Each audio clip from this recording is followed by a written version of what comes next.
Hi, I'm Sarah, and today I'm going to tell you the story of Maya, a girl who thought family meant love until her parents taught her otherwise. The story is called My Aunt Left Me Everything, but the parents who abandoned me 10 years ago came back to claim it.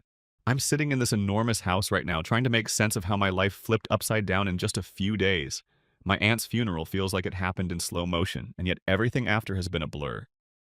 People in black clothes whispered condolences, the smell of lilies. But the memory that won't leave me is this. 2 days later, while I was still trying to figure out what my future looked like, my parents, who had vanished from my life for a decade, knocked on the front door smiling like nothing had ever happened. To really explain how shocking that was, I need to go back to when it all began, 10 years ago. I was 8 back then. Just a skinny little girl in Alabama, living in a house that never felt like mine.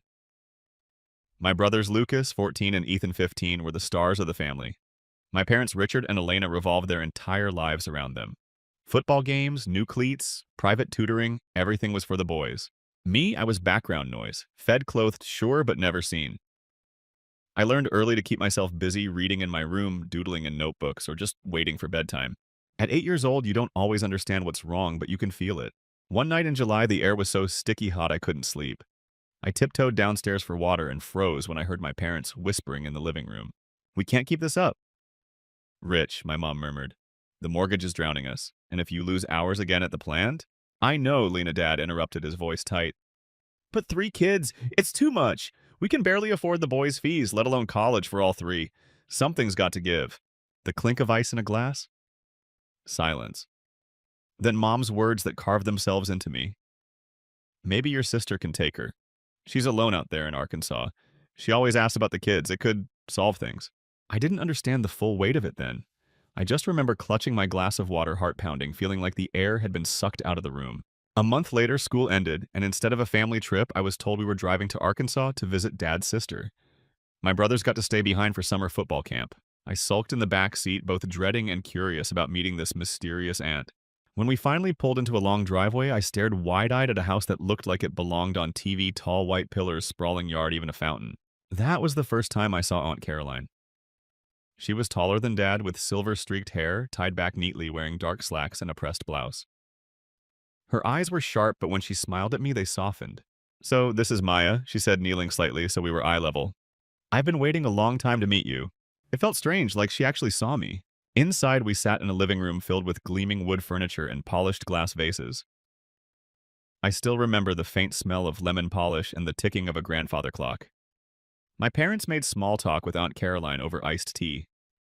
Then just an hour later, Dad stood up abruptly. "Well, we should hit the road. Long drive back." I jumped up too ready to grab my backpack, but Mom's words stopped me cold. "Actually, honey, you're staying here with Aunt Caroline. Just for a while." "What?" My voice cracked. "You'll have fun," Dad added quickly. "Cable TV, a big backyard." "But when are you coming back?" "Soon," Mom said too fast, eyes darting toward the door. The goodbye hug was rushed, forced, and then just like that, they left. Their car rolled down the driveway, taillights fading into the dark.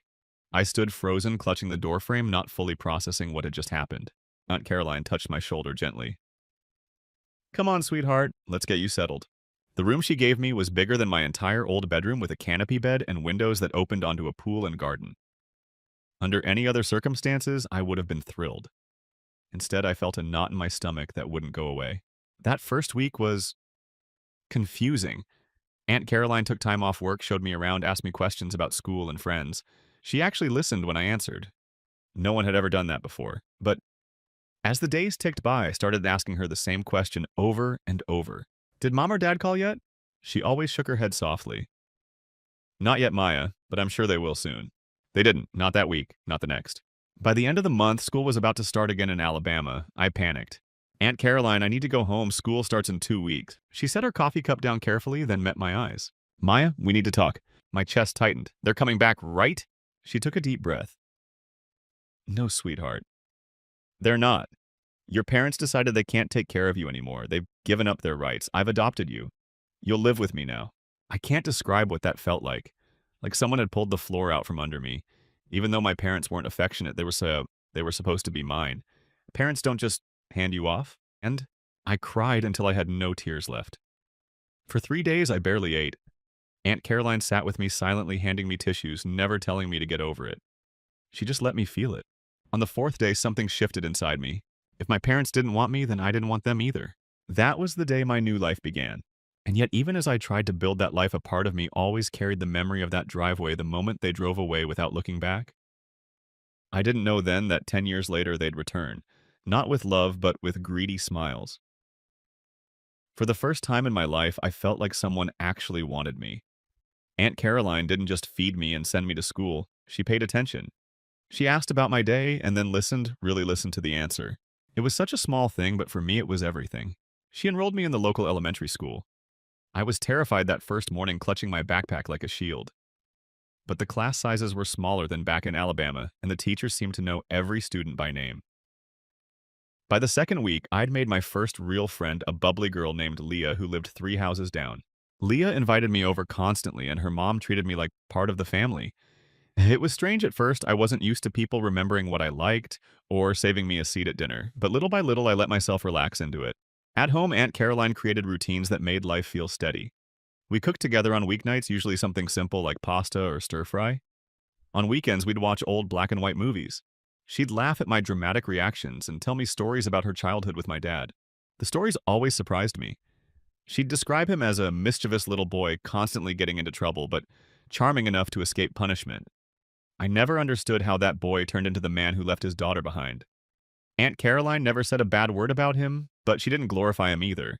She just let the facts speak for themselves. As I grew older, she started teaching me about things most kids didn't think about yet, like saving money, understanding bills, even how interest worked. At first, I rolled my eyes. Who cared about bank accounts when I could be spending my allowance on candy? But she was patient, and over time, I realized she was giving me tools no one else would have bothered to hand me. By the time I was 12, I had my own savings jar. By 14, I had a bank account. And by 16, I understood more about managing money than most adults I knew. I think she knew what she was doing, preparing me for a future where I couldn't rely on anyone else. We never spoke much about my parents, though. Once when I was around 14, she asked gently, "Would you like to see them again? I can arrange a visit." I didn't even hesitate. No, if they cared, they would have called by now. It had been 6 years without so much as a birthday card. I wasn't about to beg for crumbs of affection. Aunt Caroline just nodded like she respected my choice. That was the thing about her, she never pushed. She offered, and if I said no, she let it go. Life with her wasn't perfect. She could be strict about grades and chores, and she expected me to try my best at everything, but it was consistent, safe. And then just as I was finally starting to believe stability could last, the ground shifted again. It started small. She seemed tired more often, falling asleep on the couch after dinner. Then she began losing weight without trying. When she brushed it off as just stress, I pretended to believe her. But deep down, I felt the same knot in my stomach I'd felt that night in Alabama, overhearing whispers I wasn't meant to hear. One afternoon, she came home from a doctor's appointment with eyes that looked older than I'd ever seen them. "Maya," she said softly, motioning for me to sit beside her at the kitchen table. "I have some difficult news." My chest went tight. "What is it?" She folded her hands. "I've been diagnosed with cancer. It's serious." The world tilted. My first thought was panic. Am I about to lose the only person who ever chose me?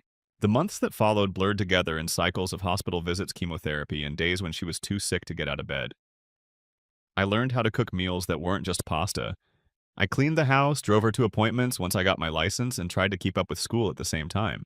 People at school whispered about how grown up I seemed, but it wasn't maturity, it was survival. For a while, the treatments worked. The cancer shrank and she looked more like herself again. On my 17th birthday, she even baked me a cake, though she was exhausted by the effort. "I'm proud of you," she said, handing me a necklace that had belonged to her mother. "You're strong, you're smart, and you're kind. Remember those 3 things and you'll be okay." I didn't realize at the time she was leaving me her last lesson. By the time I turned 18, the cancer had returned. Worse this time. She could barely leave the bed. I tried to stay strong for her, but at night, I cried into my pillow, terrified of what came next. She still tried to comfort me. On my 18th birthday, she whispered, "You're an adult now, Maya. You're ready. Even if I'm not here, you'll be okay." I wanted to scream that I wasn't ready, that I still needed her, but the words stuck in my throat. 2 months later, she was gone. The funeral was a blur. Neighbors, coworkers, friends from church, people I barely knew came to hug me, cry with me, and tell me how much Aunt Caroline had meant to them. Her best friend Janet helped me organize everything. But when the service ended, I went back to the house alone. For the first time, silence didn't feel peaceful, it felt crushing. I kept thinking, I'm 18, I have no one left. At least that's what I thought. Until the knock on the door 2 days later, the knock that brought back the ghosts of the past. 2 days after the funeral, I was still sitting in the kitchen, with unopened sympathy cards piled on the counter when the doorbell rang. The chime echoed through the empty house, startling me out of my daze. Through the peephole, I froze. There they were, my parents Richard and Elena, flanked by Lucas and Ethan, smiling like they were here for a holiday visit, not a decade-late apology. My hands shook as I opened the door just enough to speak. "Hi, Maya," Mom cooed, stepping forward as if nothing had happened. "Sweetheart, we were so sorry to hear about Caroline." She opened her arms for a hug. "I didn't move. What are you doing here?" Dad cleared his throat, already brushing past me into the foyer. "We came to check on you, of course. You shouldn't be alone right now." Lucas and Ethan followed, their eyes scanning the house with undisguised curiosity, like they were evaluating it for resale value. "Wow," Ethan muttered. "This place is huge." "Nice floors," Lucas added, running his hand over the banister. It felt like I was being invaded. They made themselves comfortable fast. Mom sat on the living room couch, patting the cushion next to her. Dad wandered toward the kitchen, commenting on the smell of fresh polish. My brothers whispered to each other, chuckling. I stayed standing by the door, my pulse hammering. "You didn't come to the funeral," I said flatly. Mom waved a manicured hand. "Oh, honey, you know how it is. We had Ethan's promotion party planned. Family was flying in, catering paid for, canceling would have been impossible." I let out a short, bitter laugh. "So your son's party mattered more than your sister's funeral?" Dad's jaw tightened. "No need to be dramatic. We're here now. That's what counts." But I could see it in their eyes. They weren't here for me. They were here for what Caroline left behind. At first, they tried the gentle approach. "You shouldn't have to handle all this responsibility at your age," Mom said, her voice dripping with fake concern. Dad nodded sagely. "Managing a property this size, plus whatever assets Caroline left, it's too much for one young girl. You need guidance." "Guidance from you?" My voice shook, but not from fear, from anger. Lucas finally spoke up.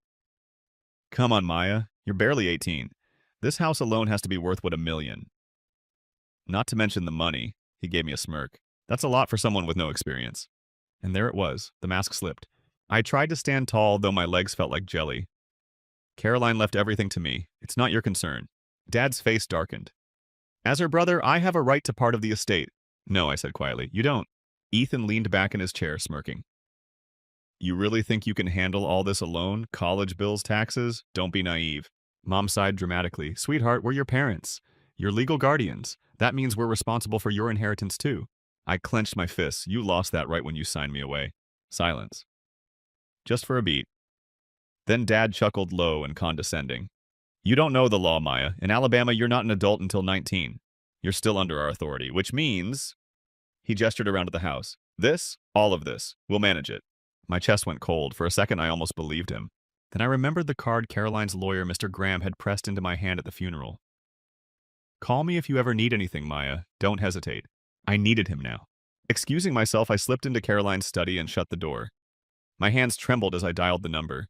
Mr. Graham? My voice cracked. "It's Maya.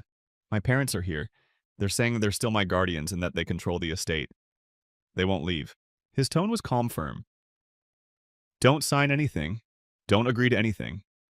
I'll be there within 20 minutes. Relief hit me like a wave. Back in the kitchen, my family had raided the fridge. Lucas and Ethan were making sandwiches using Caroline's best china plates. Mom was sipping juice like she owned the place. Dad spotted me. "Feel better, sweetheart. We've been talking, and the truth is this will all be smoother if you let us take the lead. You'll thank us later." Before I could respond, the doorbell rang. I rushed to answer it. Standing there was Mr. Graham, briefcase in hand, his presence steadying me instantly. "Good afternoon," he said as he entered. "I'm Robert Graham, Caroline's attorney. Maya called me regarding uninvited guests." Dad stood up quickly, puffing his chest. "I'm Richard, her father. We're not uninvited. We're her parents and legal guardians." Mr. Graham raised an eyebrow. "And legal guardians, on what basis?" Mom jumped in. "She's only 18. In Alabama, adulthood starts at 19. We still have authority." Mr. Graham almost smiled. "Maya hasn't lived in Alabama for 10 years. She's a legal resident of Arkansas, where the age of majority is 18. She became an adult on her last birthday. She doesn't need guardians." Dad's face flushed red, but Mr. Graham cut him off smoothly. "Furthermore, you relinquished parental rights when Caroline adopted her. You are not legally her parents anymore." Silence crashed over the room. Ethan finally broke it. "But she's still our sister." "Biologically, yes," Mr. Graham said evenly. "Legally, no different than strangers." Lucas's voice rose. "This is insane. What about the inheritance?" Mr. Graham pulled out a document. "Caroline's will is airtight. Everything house assets accounts goes to Maya, no one else." The room went still. I swear I could hear the clock ticking on the wall. That's not fair, Dad shouted, his face purple now. I'm her brother. Family should come first. That was my breaking point. My voice finally steadied. Exactly. Family should come first. Where were you when Caroline was dying? Where were you when I was taking care of her, driving her to chemo, sitting by her hospital bed? Mom stammered, we didn't know she was sick. You didn't know because you never called.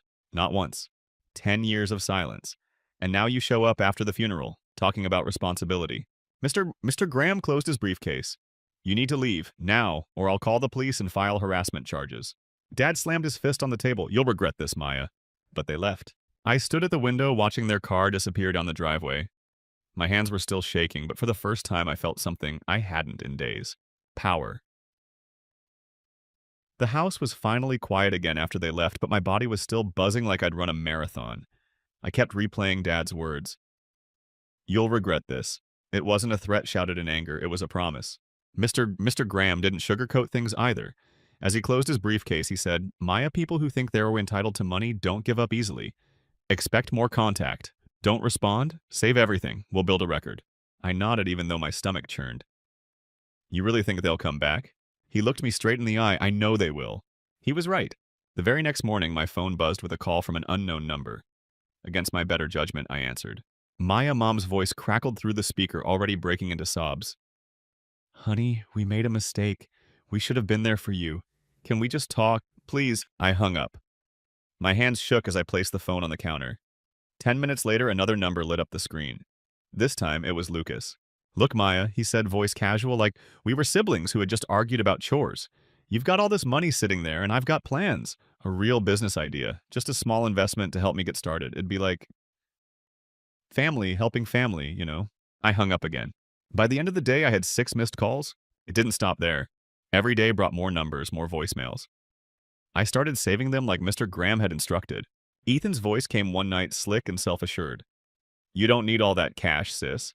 I'm trying to buy a house with my fiancé. Why not help us out?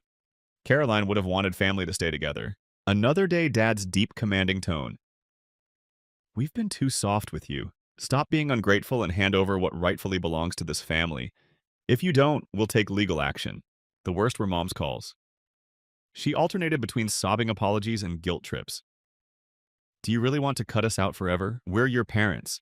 You'll regret pushing us away. One day you'll have kids, and you'll understand. Each message was like a hook sinking deeper into my chest, dragging up old wounds. The little girl inside me, the one who cried for 3 days when she realized her parents weren't coming back, still wanted to believe they cared. But then I'd listen to the part about money, and the illusion shattered. One night, Leah came over with a box of donuts, plopping herself on the couch. You look like you haven't slept in a week, she said. I haven't, I admitted. They won't stop calling. She frowned. Block their numbers. I tried. They just use new ones. She leaned forward. So, what's the plan? You can't live like this. I thought of Aunt Caroline. How she never told me empty reassurances.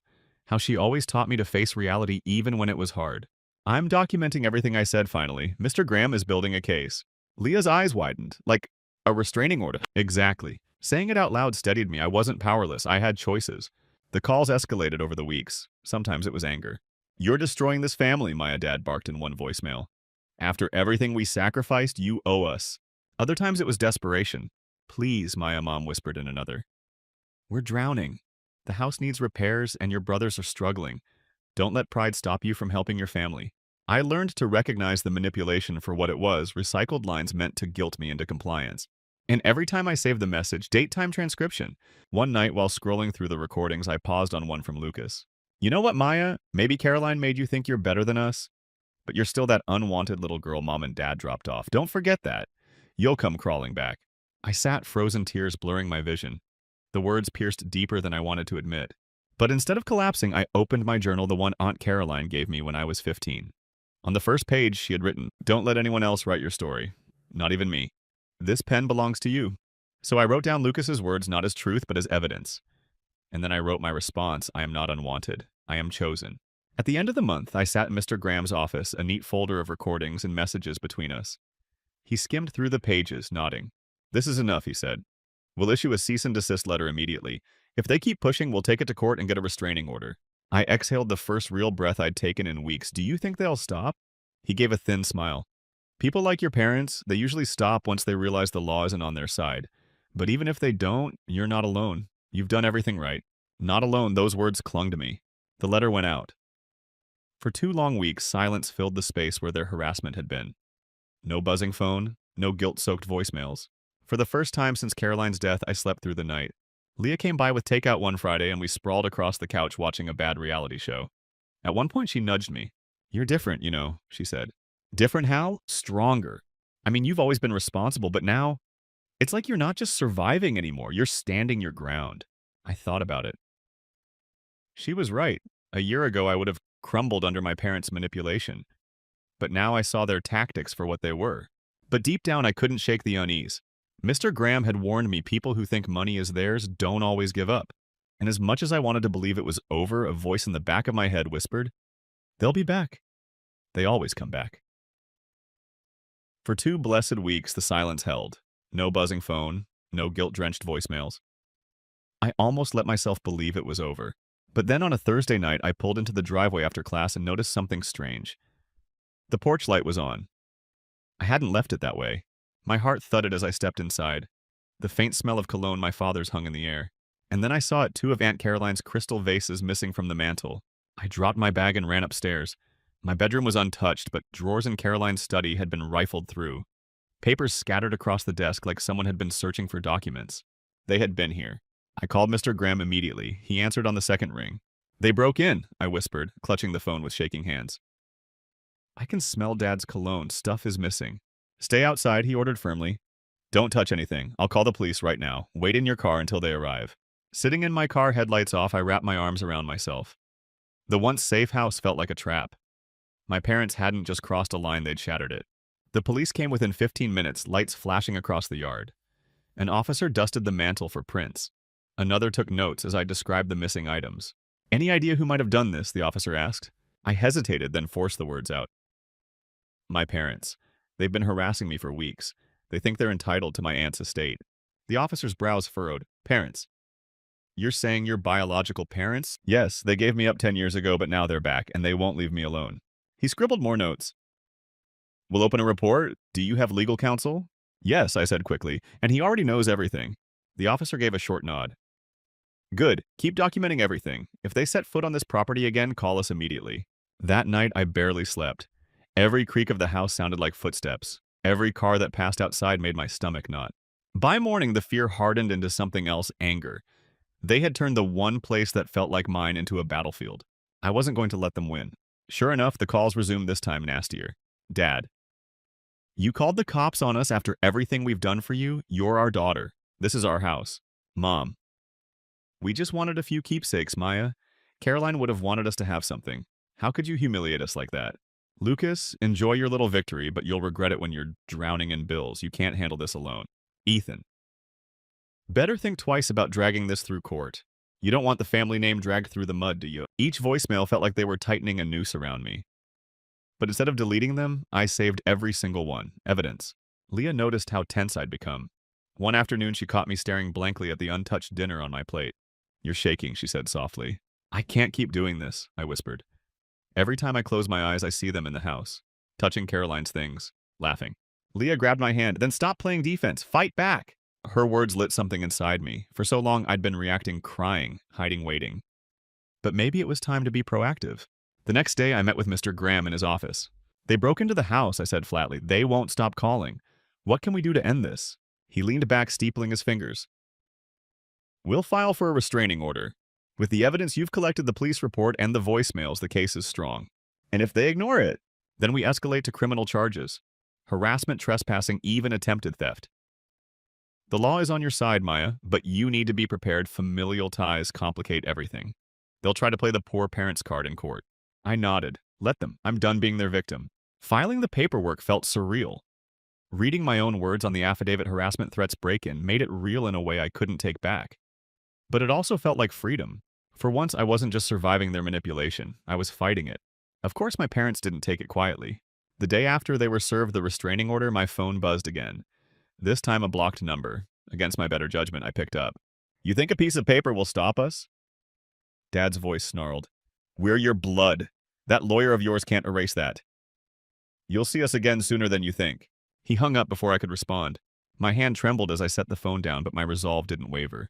Because he was wrong, blood didn't make family, choices did. That night, I stood in Caroline's study, the moonlight spilling across her desk. Her favorite pen lay where she'd left it. I picked it up, feeling its weight. Don't let anyone else write your story, she had told me. And I realized I was finally doing exactly that. They could try to invade, manipulate, or threaten, but this time the ending would be mine to decide. The restraining order was supposed to bring peace. For a week it did. No calls, no shadow in the driveway, no cologne lingering in the air. But deep down I knew it was the calm before the storm. It broke one Saturday morning. I was in the kitchen making coffee when a loud bang rattled the front door. My heart leapt. Before I could even move, a voice boomed through the wood. Maya. Open up. We're not leaving until you talk to us. Dad. I froze. They were here. Another voice followed Mom's high-pitched pleading. Sweetheart, please, we just want to make this right. Don't call the police. Every instinct screamed at me to hide. But then I saw Aunt Caroline's necklace glinting in the sunlight where I'd left it on the counter. Her words came back, you're strong, you're smart, you're kind. I wasn't 8 anymore. I wasn't powerless. I grabbed my phone and dialed 911. Within 10 minutes, 2 patrol cars pulled into the driveway. I stood at the window as the officers confronted my parents and brothers who had gathered behind them like backup singers in a twisted performance. Dad's voice carried, "This is our daughter's house. She's being manipulated by some lawyer. We're her family. We have a right to be here." The officer's reply was calm but firm. "Sir, you're in violation of a restraining order. Step away from the property immediately." Ethan shouted, "You can't treat us like criminals. She's blood." I pushed the door open, then stepping out onto the porch. My legs were shaking, but my voice was steady. "No," I said clearly. "You're strangers who abandoned me, and now you're trespassers. Leave." All 4 of them turned to stare. For the first time, I wasn't the little girl they could guilt or silence. I was the woman they'd underestimated. Dad's face twisted with rage. "You'll regret this, Maya. You'll be alone forever. No one will love you like family does." I met his glare. Caroline loved me. Leah loves me. I have people who choose me. That's real family. And I'm done with you. The officers stepped in, escorting them down the driveway. Mom sobbed dramatically. Lucas cursed under his breath, and Ethan threw one last glare over his shoulder. But they didn't resist. The law wasn't on their side anymore. When the patrol cars drove away, silence settled over the yard. My chest heaved. Not with fear this time, but with relief. Mr. Graham called later that day. "The police report will strengthen your case," he said. "If they try anything else, charges will follow. But I suspect this morning made things clear to them." "Clear enough?" I asked. He paused. "Desperate people rarely give up entirely. But you've proven you can stand your ground. They won't win." I thanked him and hung up, sinking into the couch. For the first time since Caroline's death, I didn't feel like the house was swallowing me whole. It felt like mine. Months passed. The calls stopped completely. My parents faded back into whatever lives they had in Alabama, probably blaming me for their problems the way they always had. Lucas and Ethan unfriended me on social media. Good riddance. I poured my energy into school studying finance, the same field Caroline had mastered. I wanted to honor her by walking the path she carved. Leah became my anchor, dragging me out for coffee study sessions and reminding me to laugh. Slowly, the weight on my chest eased. One spring evening, I stood in the backyard garden Caroline had loved so much. The flowers she planted were blooming again, roses, tulips, a stubborn patch of lavender. I ran my hand over the leaves, the necklace warm against my collarbone. I whispered into the quiet, "I did it, Aunt Caroline. I kept us safe." The wind rustled through the trees, almost like a reply. Looking back now, I realized something important. Blood doesn't define family. Choices do. Caroline chose me when no one else did. Leah chose to stand by me when things got ugly. Mr. Graham chose to protect me when I couldn't protect myself. And my parents, they chose greed. I used to wonder if I was worth keeping. Now I know the answer absolutely. So here I am, 18, living in this house, building a future on the foundation Caroline gave me. Not because I inherited money, but because I inherited her strength. And to you listening to my story, I want to ask, if your family tried to come back into your life after abandoning you, would you give them another chance or would you shut the door for good? Story 2. I was icing lemon cupcakes for a small family send-off. My phone buzzed on the counter. "Don't come tonight. It's for real family only." The message was from my sister. I didn't blink. I didn't breathe. I wiped sugar from my fingers, opened my banking app, and hovered over Manage Access. If they'd cut me out, I could cut the cord. What I did next changed how my family would talk about me for years. And the reason she sent that text, it was darker than pettiness. It had a price tag. Let me back up. I'm Nova Nawin 33, a cybersecurity analyst for a hospital network. It's not glamorous, but it's steady, and I like protecting people who don't even know I'm there. 2 years ago, I bought a small end-unit townhouse. 2 bedrooms, bright windows, a south-facing balcony. I turned the second room into a plant studio. Rows of herbs, tiny citrus trees, a stubborn fiddle-leaf fig that refuses to love me back. It's my quiet place. My older sister is Mara, 36. She works part-time at a craft store. Her husband Ron is 37. He used to drive a forklift at a parts distribution center. They have 2 kids, Ava 9 and Micah 7. My parents live in a rent-controlled apartment that somehow holds every chair we've owned since the 90s. We do Sunday dinners there, or we did. That dinner blew open fast. I brought spring rolls and seltzers. Mom was stirring a pot with the seriousness of a surgeon. Dad was pretending the game wasn't muted. The kids were under the table with crayons.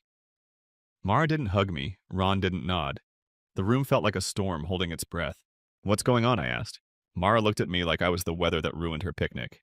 "Ron's warehouse closed. Everyone's out. No warning." My stomach dipped. "I'm sorry, that's rough." Ron's jaw worked. "They sent a nice email and a keychain. Helpful, right?" "We'll figure something out," I said. "The hospital's IT team needs hands. Entry level, full benefits, I can refer." "I move parts," Ron cut in. "I don't sit at a desk clicking." "It's not just clicking," I said softly. "It's stable and they train you." "I'm not starting over," he said. "I've got a trade." Silence. The air hummed with the fridge.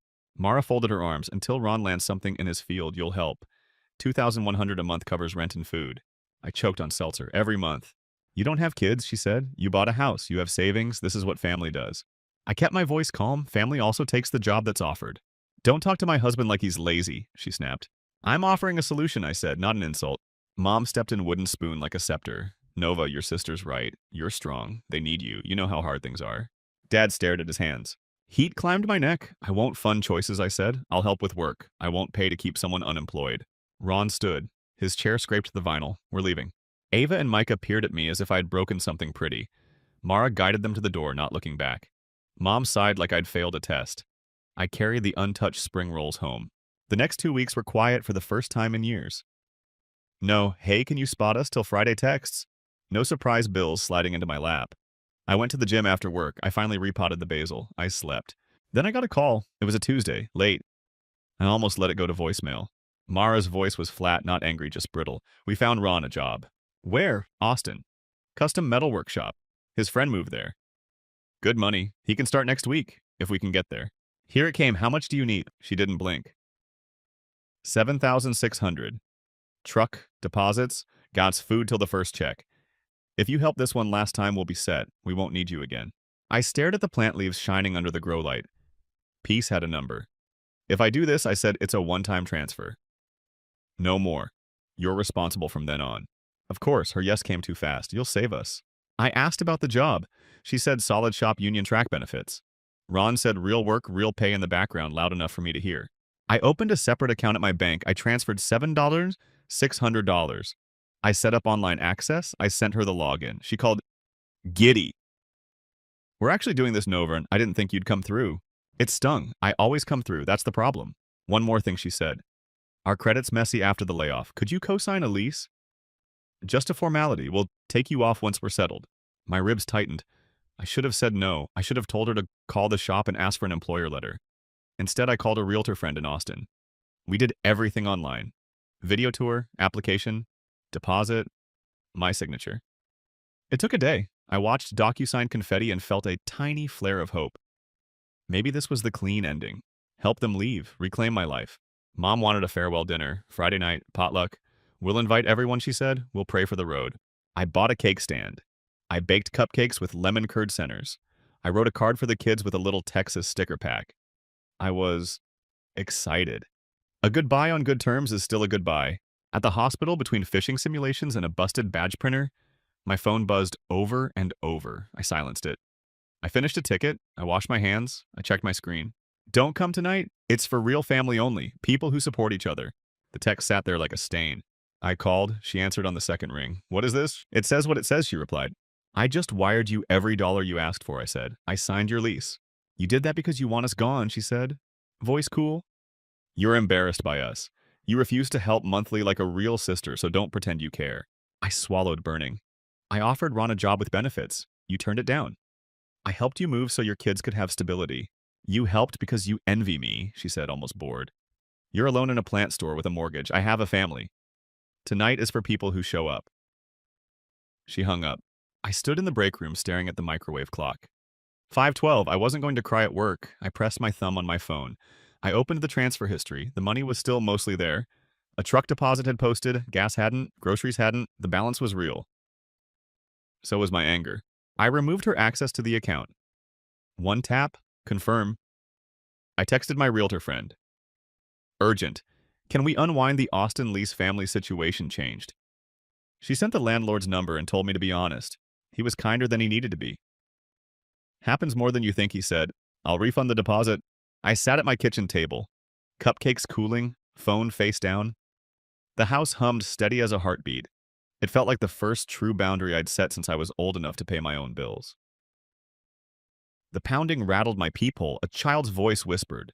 A woman hissed. A fist thumped again. I opened the door a crack. Mom was on the top step with her purse clutched to her chest. Dad stood behind her, pale and apologetic. Mara and Ron flanked them tight-faced. Ava and Micah hugged a stuffed fox between them. Let us in, Mara said, pushing before I answered. They spilled into my living room. The cupcakes from last night were still on the counter under glass. The house smelled like sugar and lemons and anger. You blocked the money, Mara snapped. The truck is booked. We're packed. We move today. You uninvited me, I said. You made it clear I'm not family. That was about the dinner, she shot back. This is about our lives. Ron's jaw flexed. My start date is Monday. They're counting on me. You should have thought about that before you sent the text, I said. I kept my tone level like I do on incident calls.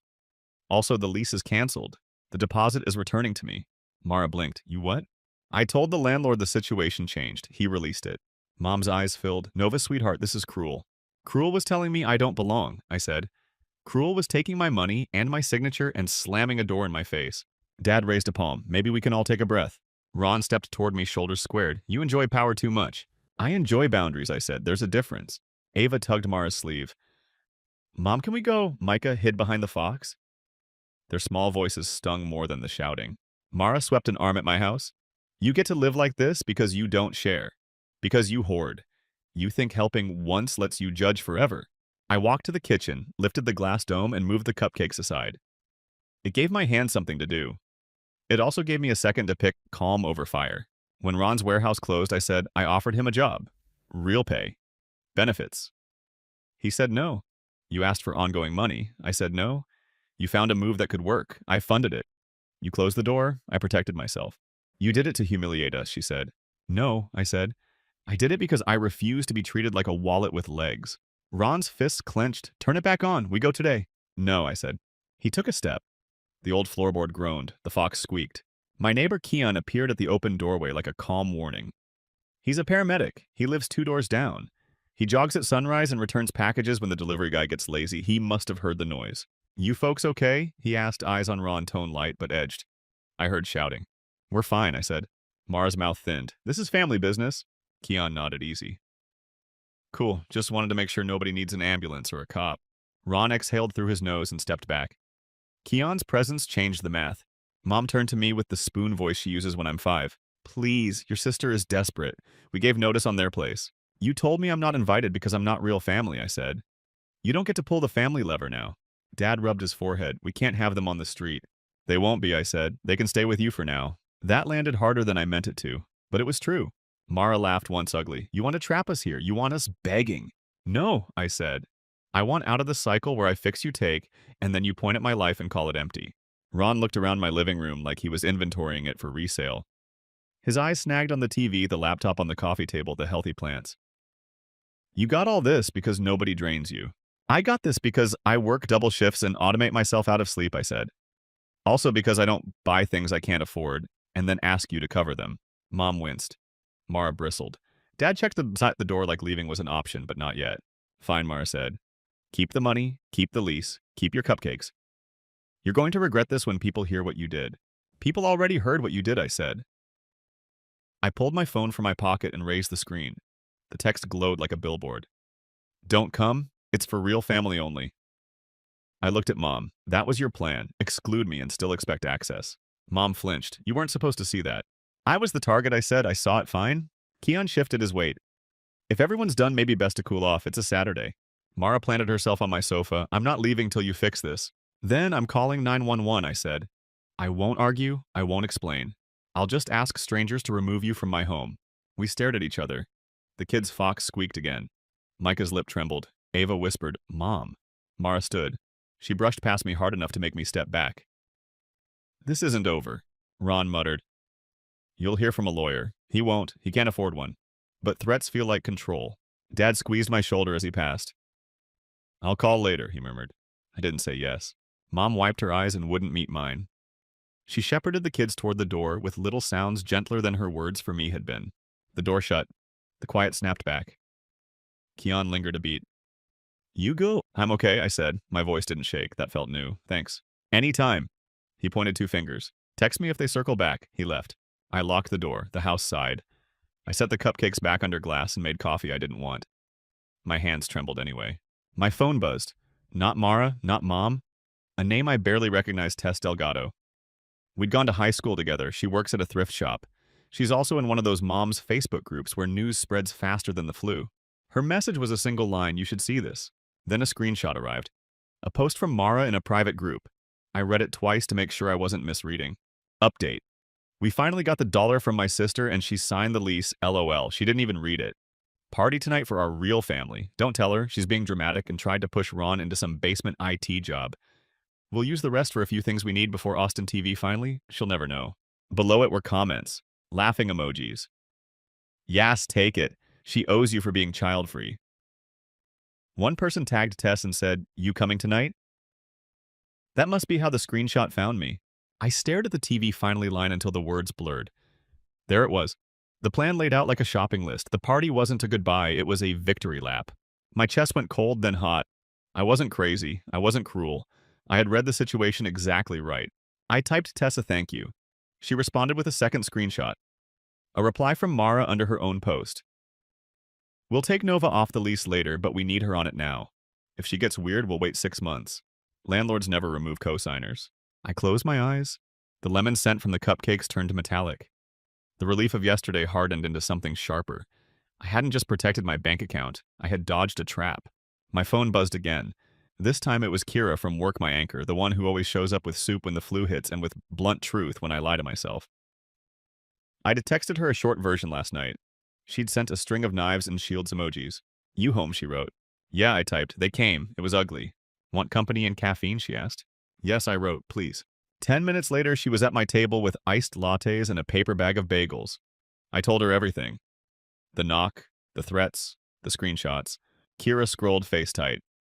"They plan to buy a TV with your money," she said flatly. "Of course you shut it down." "I keep replaying Mom's face," I said. "Like I kicked a puppy." "You didn't," Kira said. "You kicked a pattern? She tapa sus basis." She tapped the post, "And now you have receipts." She was right. Evidence, dates, words, it made my stomach settle. "Now what?" I asked. "Now you document," she said. "You email the landlord a clean summary so there's a written record. You talk to the bank about freezing any remaining links. You send your parents one clear message and then go quiet. And you breathe." I nodded. The plan felt like air. I drafted the landlord email: lease canceled, deposit refunded, no authorization for any charges. Cosigner status withdrawn. I sent my bank a secure message to confirm that all access was mine alone. Then, with Kira reading over my shoulder to keep me from apologizing, I wrote to my parents. "I love you both. I can't be treated as not family and then used as a lender. I offered work. I paid for a move. I was excluded. I withdrew. I won't engage with yelling or threats. When everyone is calm, we can talk, not before." Kira slid the phone back to me. "Good," she said. Firm, kind, final. My chest loosened a fraction. Outside, kids were biking in the cul-de-sac. Somewhere a grill clicked on. Normal life kept humming. I looked at the plant room. Sun hit the little citrus leaves. It looked like a promise. Sunday was slow and bright. I watered the basil and tried not to replay the shouting. Kira texted eat. I chewed a bagel in tiny angry bites. "Call the shop in Austin," she said. "Let's verify." I found the number from Mara's texts. A man answered on the third ring. Calder Fabrication. "Hi," I said. "I'm checking on a start date for Ron Baxter. Monday?" A pause. Keys clicked. "Ron," he repeated. "He came through for a tour. No start date set. We told him there's a weld test first. Also, we don't promise Mondays." My stomach sank and steadied at the same time. "So there isn't a job offer?" "Not yet," he said. "We like him. We said call us after the test." "Who is this?" "Family," I said. "Thanks for confirming." I hung up. The silence hummed. Kira leaned on the counter. "Validator number 1, she said. "No offer, just a maybe." I nodded. It didn't make me happy. It made me clear. My phone flashed with an unknown number from Texas. I let it ring once, then took it. Ms. Nguyen, a man asked. This is Alan from Oakview Lofts. I wanted to verify something. A man named Ron called last night pretending to be you. He asked me to reactivate a lease and said to send refunds to a new account his. He did not sound like the you I spoke with yesterday. A cold, clean feeling slid through me. Thank you for checking, I said. I do not authorize that. Please keep everything canceled. Already done, he said, and I documented the call. When the line went quiet, Kira raised her brows. They tried to use your name. Validator number 2, I said, in writing. I made tea I wouldn't drink. The lemon still hung in the air, and I stood in it like fuck. Another call came an hour later. This one from a store I didn't recognize. Nova Nguyen, the woman asked. This is Evan with Metroflex Electronics. Someone at our River Point location is applying for in-house credit under your name and number. Routine verification call. Do you approve? My mouth went dry. Who's there? I can't disclose names, he said. But the caller ID on their application says Mara Baxter. I didn't speak for a beat. I do not approve, I said. Do not open anything. Note that I refused. Copy, he said. He sounded annoyed for me. I'm marking it denied. If she's family, she should know better. When I hung up, Kira whistled low. Validator number 3. Also what a trash move. I opened my credit app and set a fraud alert anyway. Fingers steady, heart not. Tess pinged again. One more thing. She dropped another screenshot. It was a comment under Mara's party post, time-stamped an hour after my block. We went to get the TV, and the credit thing was a mess. Nova is petty AF. But whatever, we'll figure it out. She'll crawl back when Mom freezes her out. I read it twice. Mom, the phrase again. Who started the real family line, I asked, mostly to myself. Kira tapped her nail. Who benefits most from making you the villain? The phone answered for us. He almost never calls first. Hi.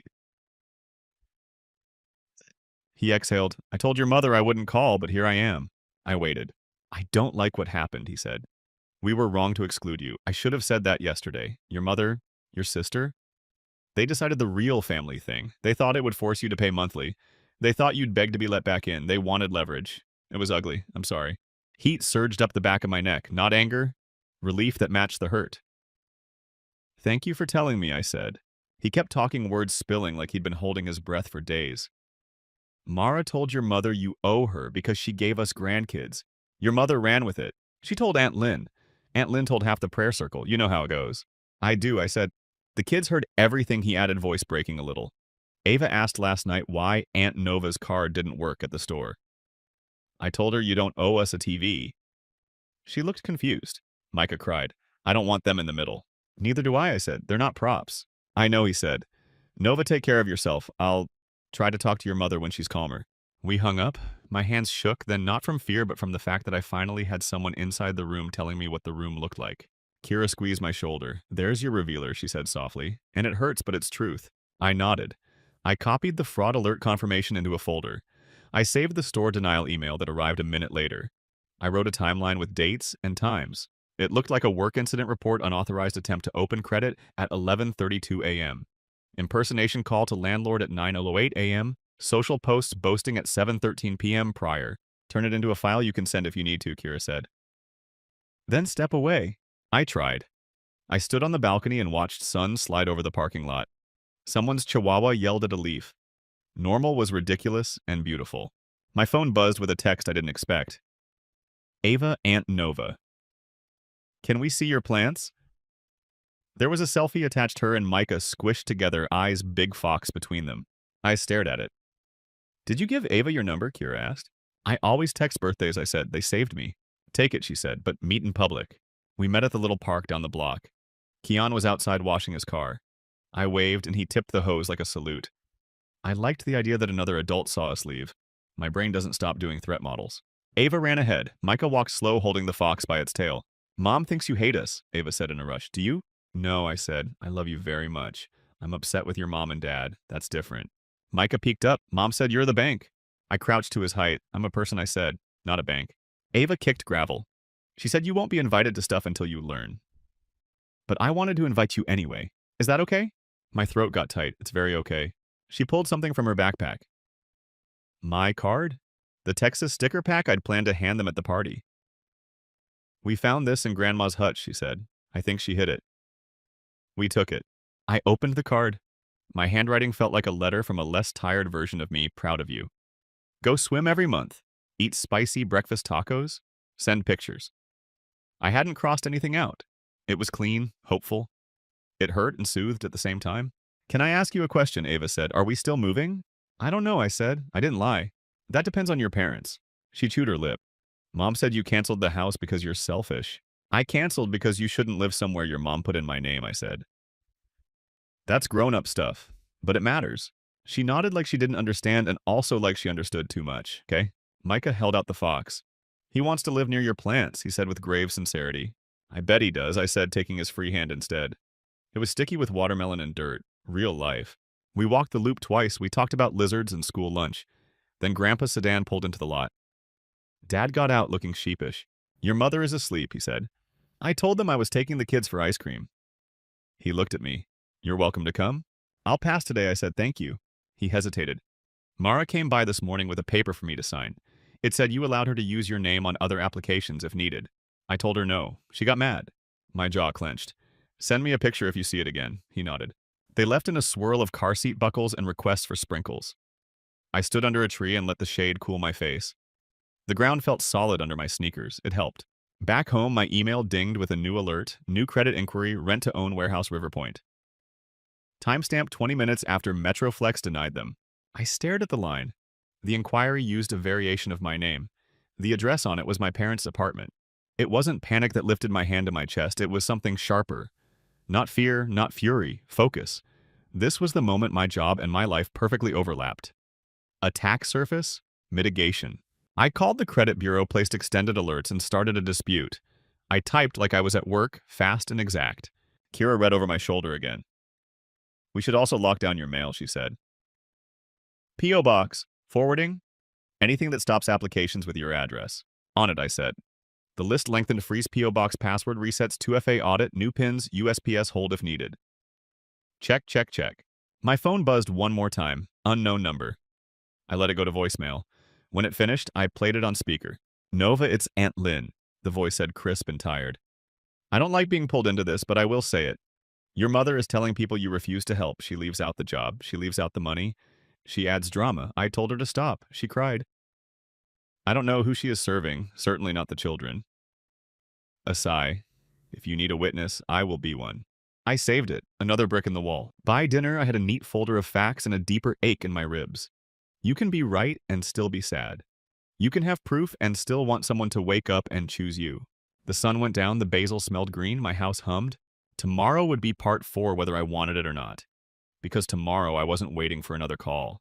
I was going to my parents' place. I needed to look my mother in the eye. I needed to see what else of mine lived in their drawers. And I needed to find out who slid my card into that hutch and why they were already saving my name for later. Monday tasted like metal. I didn't wait for another call. I drove to my parents' building with the windows cracked and the AC off, trying to feel the air. Gravel popped under my tires. Somewhere a radio played an old love song too bright for the hour. The hallway smelled like fish sauce and pine sol. Paint bubbled near the baseboards. I knocked. Dad opened the door with the chain on, then slid it free. Your mother's cooking, he said like a warning. In our kitchen, every burner was on. Steam fogged the window. The fan rattled. Mom didn't turn around. Mara was at the tiny table texting Thumb, moving like a woodpecker. Ron leaned in the doorway, arms crossed. The kids were in the bedroom, the cartoon laugh track leaking out. I'm here for my card and anything else with my name on it, I said. Mara smirked without looking up. Oh, the princess graces us. Enough, Dad said, soft but edged. Mom set the spoon down. We're eating first. I'm not staying, I said. I'm collecting my things. Her shoulders twitched. There is nothing of yours here. The hutch next to the table said otherwise. It's an old walnut cabinet with glass doors crowded with teacups and extra mail and every school photo we ever hated. The bottom drawer always sticks on humid days. Today the room was a sauna. I crossed the tile. Ron shifted, blocking a little, then stepped aside. I pulled the drawer. It squealed like a hurt thing and gave. Inside were Bill's coupons, a jumble of pens. Underneath a manila envelope, my name on the tab in Mom's handwriting, Nova. The room shrank to that word. Don't, Mom snapped, voice quick as a slap. I looked at her. Why is my name on a file in your drawer? It's nothing, she said. I slid the envelope free. The paper rasped my skin. I set it on the table and opened it with my thumb. The top sheet was a printout of the Austin lease I had canceled, my signature bright at the bottom. Behind it, a typed authorization letter template that started with I Nova Nguyen permit my sister, Mara Baxter, to act on my behalf for housing and credit applications.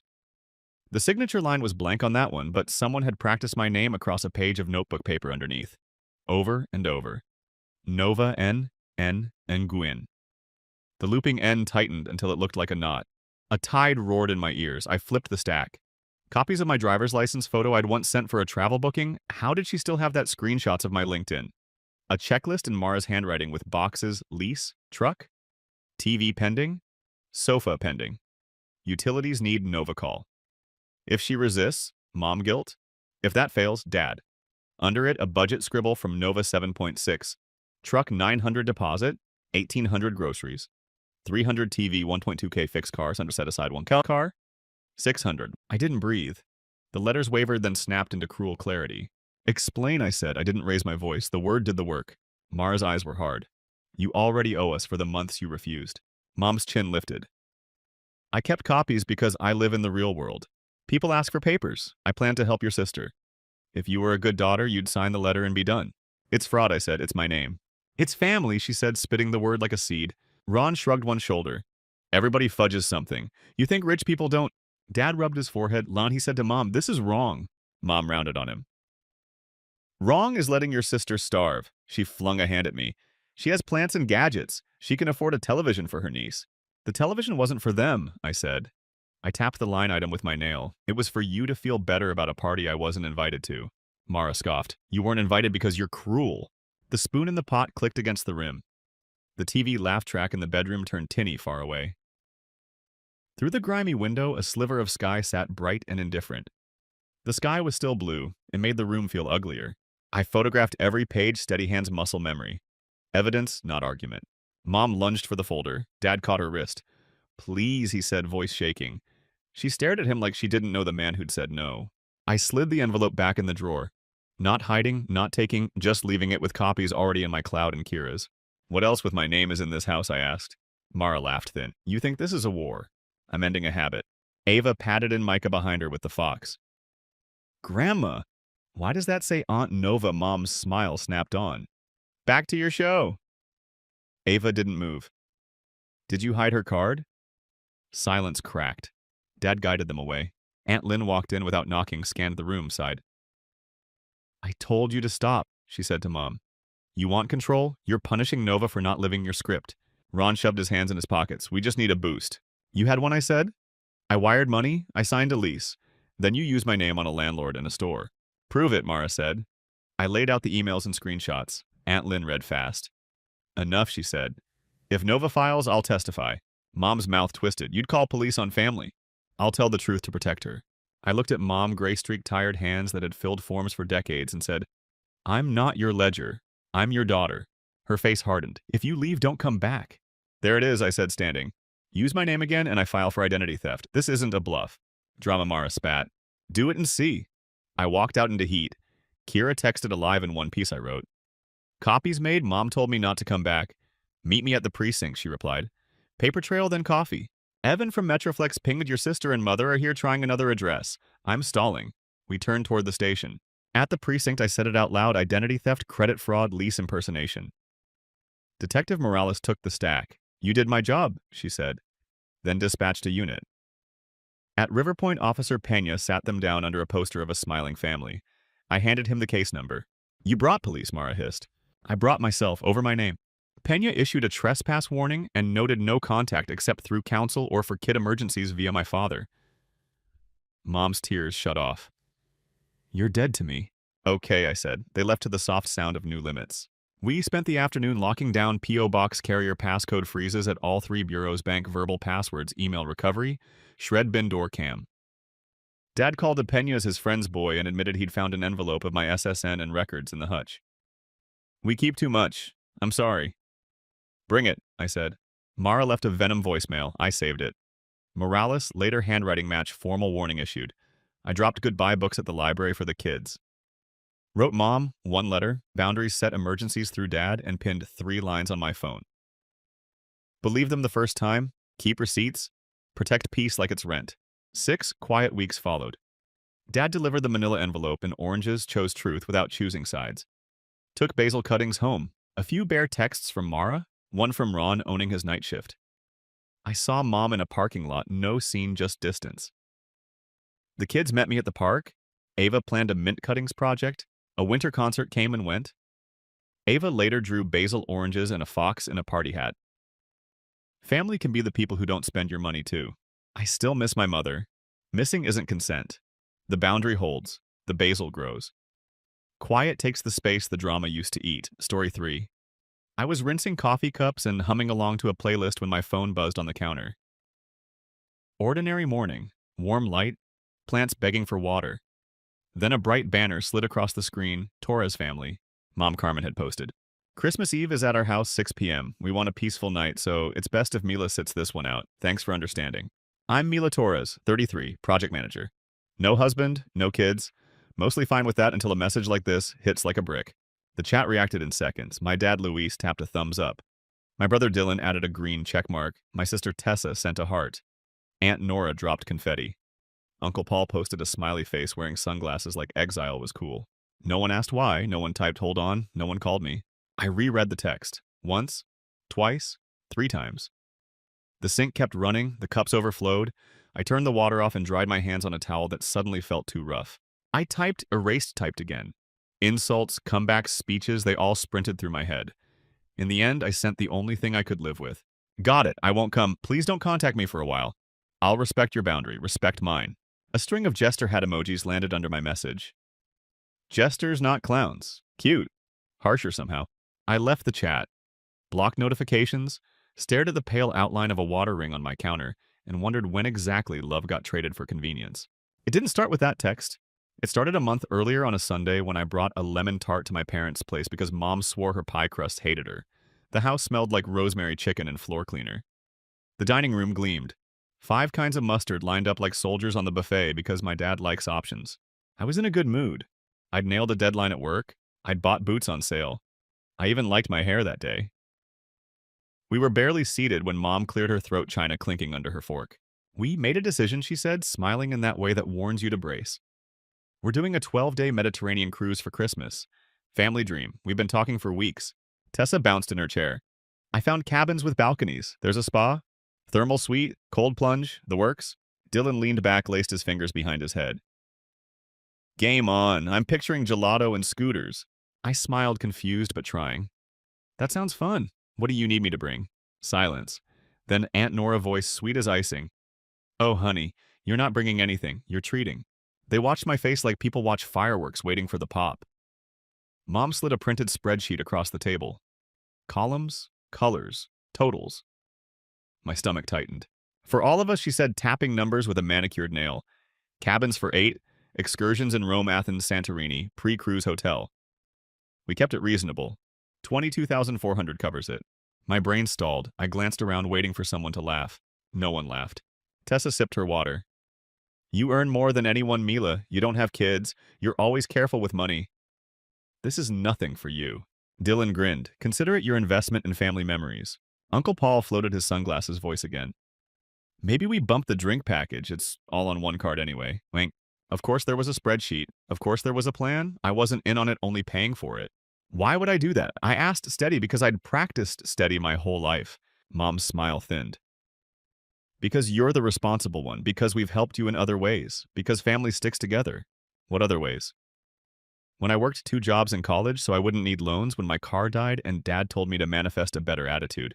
When I found temp work for Dylan and he quit after 3 days. I looked down at the sheet. Port fees? Transfer vans? Suggested tips. No, I said, just that. A clean cut. The room cooled. Dad set his fork down like he was laying a brick on a grave. Tessa's face pinched. Dylan rolled his eyes. Aunt Nora told her napkin a secret. Mom leaned in, voice soft and dangerous. You're separating yourself from us, Mila. Over money. I'm setting a boundary, I said. Over respect. Dinner happened in a frost after that. They ate. I tasted nothing. The lemon tart sat uncut in the kitchen, accusing me with its perfect lattice. I left my parents' house with my coat half buttoned, and that spreadsheet folded so hard it nearly split. I sat in my car and counted my breaths 4 and 6 out. My hands shook on the steering wheel. Rage felt simple. What scared me was the shame, the part of me that asked, what if they're right? What if I'm selfish? For a week, nobody called, no texts, no you home safe. It was unusual. My family usually contacted me for every blown tire, every bounced check, every quick favor. The silence should have felt like peace. It felt like a plan. Here's the truth, I never wanted to say out loud I had trained them to treat me like this. I kept receipts in a shoebox labeled taxes, but it was really proof I matter. 400 for Dylan's late tuition fee, 900 for Tessa's dental work, 12,000 toward my parents' roof when the storm took shingles and Dad's pride. 4 birthdays in a row where I sponsored the whole meal so no one had to stress. Loan here, loan there, none repaid. We'll catch you next time, they said. There was never a next time unless someone needed something. I told myself it was love, it was insurance. It bought me a place at the table. What did it actually buy me? A spreadsheet with my name at the bottom. A grand total, a roll with no lines, just payment due. The worst part wasn't the ask. It was the way they already spent my yes before they heard it. They'd chosen cabins, they'd picked excursions, they'd assigned me to foot the bill while pretending generosity was my idea. After the silent week came the family text. The exile dressed up as peace, the jester hats. I dragged the phone's block slider and felt like I was slicing rope. The apartment hummed with weekend quiet, the kind where refrigerators get loud and you hear your upstairs neighbor teaching his kid the same piano scale over and over. I sat on the floor with my knees up and let my mind walk back one more month to a conversation I had shoved into a drawer labeled later. Seattle, my boss Harper had said, making it sound like a lake rather than a city. We're opening a West Coast office. I want you to lead it. Budget autonomy, your own hires, pay bump, we'll move you, think it over. I'd told her no in under 10 seconds. My family needs me nearby, I said. They rely on me. Harper accepted it because she's decent. Door stays open, she said, for a little while. Nearby, I had said. Translation available when a tire blows, when a roof leaks, when a dream cruise needs a sponsor. I pulled out my shoebox, spread the receipts on the carpet like a paper map of a country I didn't want to live in anymore. The totals didn't even matter. What mattered was the pattern. My signature as a bandage over every crisis. My worth measured in Venmo notes and wire transfers. My seat at the table paid for, never offered. A text from my friend Nina pinged through Nina, who once sat with me in a grocery store parking lot while we cried into drive-through fries about families that could never have enough. You okay, she wrote. Feel like your spider sense just went off. I typed, they uninvited me from Christmas, and then I think they expect me to apologize. Nina called. You won't, she said, not a question. A shield. You don't owe anyone a vacation. You don't owe anyone your peace. I looked at the shoebox country. The borders were my doing. The roads always pointed to their house. What if I move? I asked. The room felt bigger the second I said it. What if I go where the work wants me? Then I'll help you pack, Nina said. And I'll label the good kitchen knives so you don't lose them. We laughed. It wasn't a joyful laugh. It was a release valve. I opened my laptop, pulled up our company directory. Harper's name glowed like a small lighthouse on a foggy coast. Before I clicked, one more memory arrived uninvited. Owen from accounting. A quiet guy who spots patterns for sport once said after a late meeting, you always apologize before you ask for something, even when you're asking for what you already earned. I joked it off then. Now it sounded like a diagnosis. I took a breath that reached my spine. My hand stopped shaking. I clicked Harper's number. Harper picked up on the second ring. No small talk. Still open to Seattle, she asked. Yes, I said. I'm ready. The quiet on her end felt like a smile. I'll have HR send the offer today. Housing for 60 days. Moving stipend. You pick your team? My chest warmed. Not joy, not yet. Permission. When do you want me there? I asked. 6 weeks, she said. Sooner if you can stand it. I can stand it. We hung up. I stared at my kitchen wall clock and felt the second hand drag the room forward. 6 weeks. That was a plan. Plans I could do. Nina came over with a roll of bubble wrap and an iced coffee the size of a vase. Tell me what to label, she said, already pulling dishes from the cabinet. The knives that actually cut, I said. The mixing bowl with the dent, my grandmother's spoon. She nodded a general with tape. What about telling them? Not yet. I kept my voice even. If I tell them, they'll make it about them. I need a clean exit. Nina didn't argue. That's why she's my anchor. She only asked, where do you want the shoebox? In the trash, I said, and meant it. She slid it next to the bin, and I thanked it for its service before I dumped the contents. Receipts, no more map. I still had automatic transfers set up. Mortgage help for my parents? Gas money for Dylan? A small hum monthly deposit into Tessa's emergency fund, which somehow always lined up with new shoes and eyelash fills. I didn't touch any of it. Not yet. If I shut it off now, the alarms would go off. They'd come banging on my door with casseroles and guilt. I needed time to pack my life into numbered boxes and move it 3 states north. So I did one last favor. I let the payments run for one final month. Call it cowardice, call it strategy. I called it a bridge I only had to cross once. The next Sunday, I drove to my parents' house to drop off a cake stand I'd borrowed. It wasn't a goodbye visit. It was an errand with calm breathing. The rosemary chicken smell tried to sweet-talk me at the door. Tessa was on the couch with her laptop open to travel vlogs. Dylan played a soccer video on mute and watched it like it was sacred. Mom looked surprised, then glad, then careful. Mila, she said, kissing the air near my cheek. You're here. Returning this, I said, holding up the stand like a hostage swap. Thanks for lending it. She took it with both hands. You could have kept it. I didn't want to. Dad appeared from the hallway with a stack of mail. He tried to grin. Stay for dinner. We've got plenty. I can't, I said, deadline week. Tessa closed her laptop. Oh, Mila, do you know how long passport renewals are taking? Mine's due in March? We need them for the cruise. She looked at me like I managed the State Department. I'm not paying for the cruise, I said steady. Her mouth twitched. No one's asking you to. Lie neat as a ribbon. I was just wondering. Dylan jumped in. I blew a tire. Twice. What are the chances? He laughed at his luck like it was a sitcom. You always pick good shops. Text me the name. Sure, I said. A true favor. Free. They're honest. Ask for Ramon. Mom slid the cake stand into a cabinet and turned with that soft, dangerous voice. We miss you. The message, it wasn't meant to hurt you. We just needed peace. Peace from what I asked. From me saying no? Her face didn't move. From drama. Okay, I said, because I wasn't going to win a definition fight in a kitchen. I should go. On the way out, Ms. Alvarez from next door waved at me from her porch. She's the revealer in this story, though she didn't mean to be. Sunshine, she called? She's called me Sunshine since I was 10 and shoveled her steps in a rainstorm. I hear the family's cruising the Blue for Christmas. Lucky ducks. My foot stopped on the walkway. You heard? Your mom told the book club. Said a generous angel was making it happen. She winked. You always were the kind one. The kind one, the responsible one, the open wallet. I smiled and kept walking. My hands shook all the way to the car. I sat behind the wheel and whispered, You're leaving. Saying it out loud locked it in my bones. The offer letter hit my inbox that night. I read it twice. Salary, stipend, start date. There was a line at the bottom. We're thrilled to see what you build. I signed, sent it back, and booked a one-way for the day after my lease ended. The next 2 weeks came in flashes. Nina labeling boxes, me clearing my closet with a ruthless mercy I wished I'd used on people. A Craigslist guy named Trevor buying my couch for cash and telling me it would be perfect for movie marathons and giant naps. Harper looping me into Seattle Slack channels with welcome emojis. Owen from Accounting the Pattern Guy stopping by my desk with a plant clipping. Sansevieria, he said, hard to kill, it will outlive us all. Owen, I said, do you think I'm selfish? He stared at me like numbers. You spend your yes on things you don't choose. That's not selfish. That's unsorted. He tilted his head. You're sorting. Validator right there. 3 days before move out, Aunt Nora texted, Can you send the deposit for the cruise by Friday so we lock the cabins? The group rate expires. She added a sparkle heart as if that softened anything. I didn't respond. She texted again, hello. I put my phone face down and wrapped my grandmother's spoon in a dish towel. The spoon had a dent in the bowl from years of stirring beans. It fit my hand like memory. I slipped it into a box labeled Kitchen Keep and taped it shut tight. The night before the movers arrived, I went for a walk.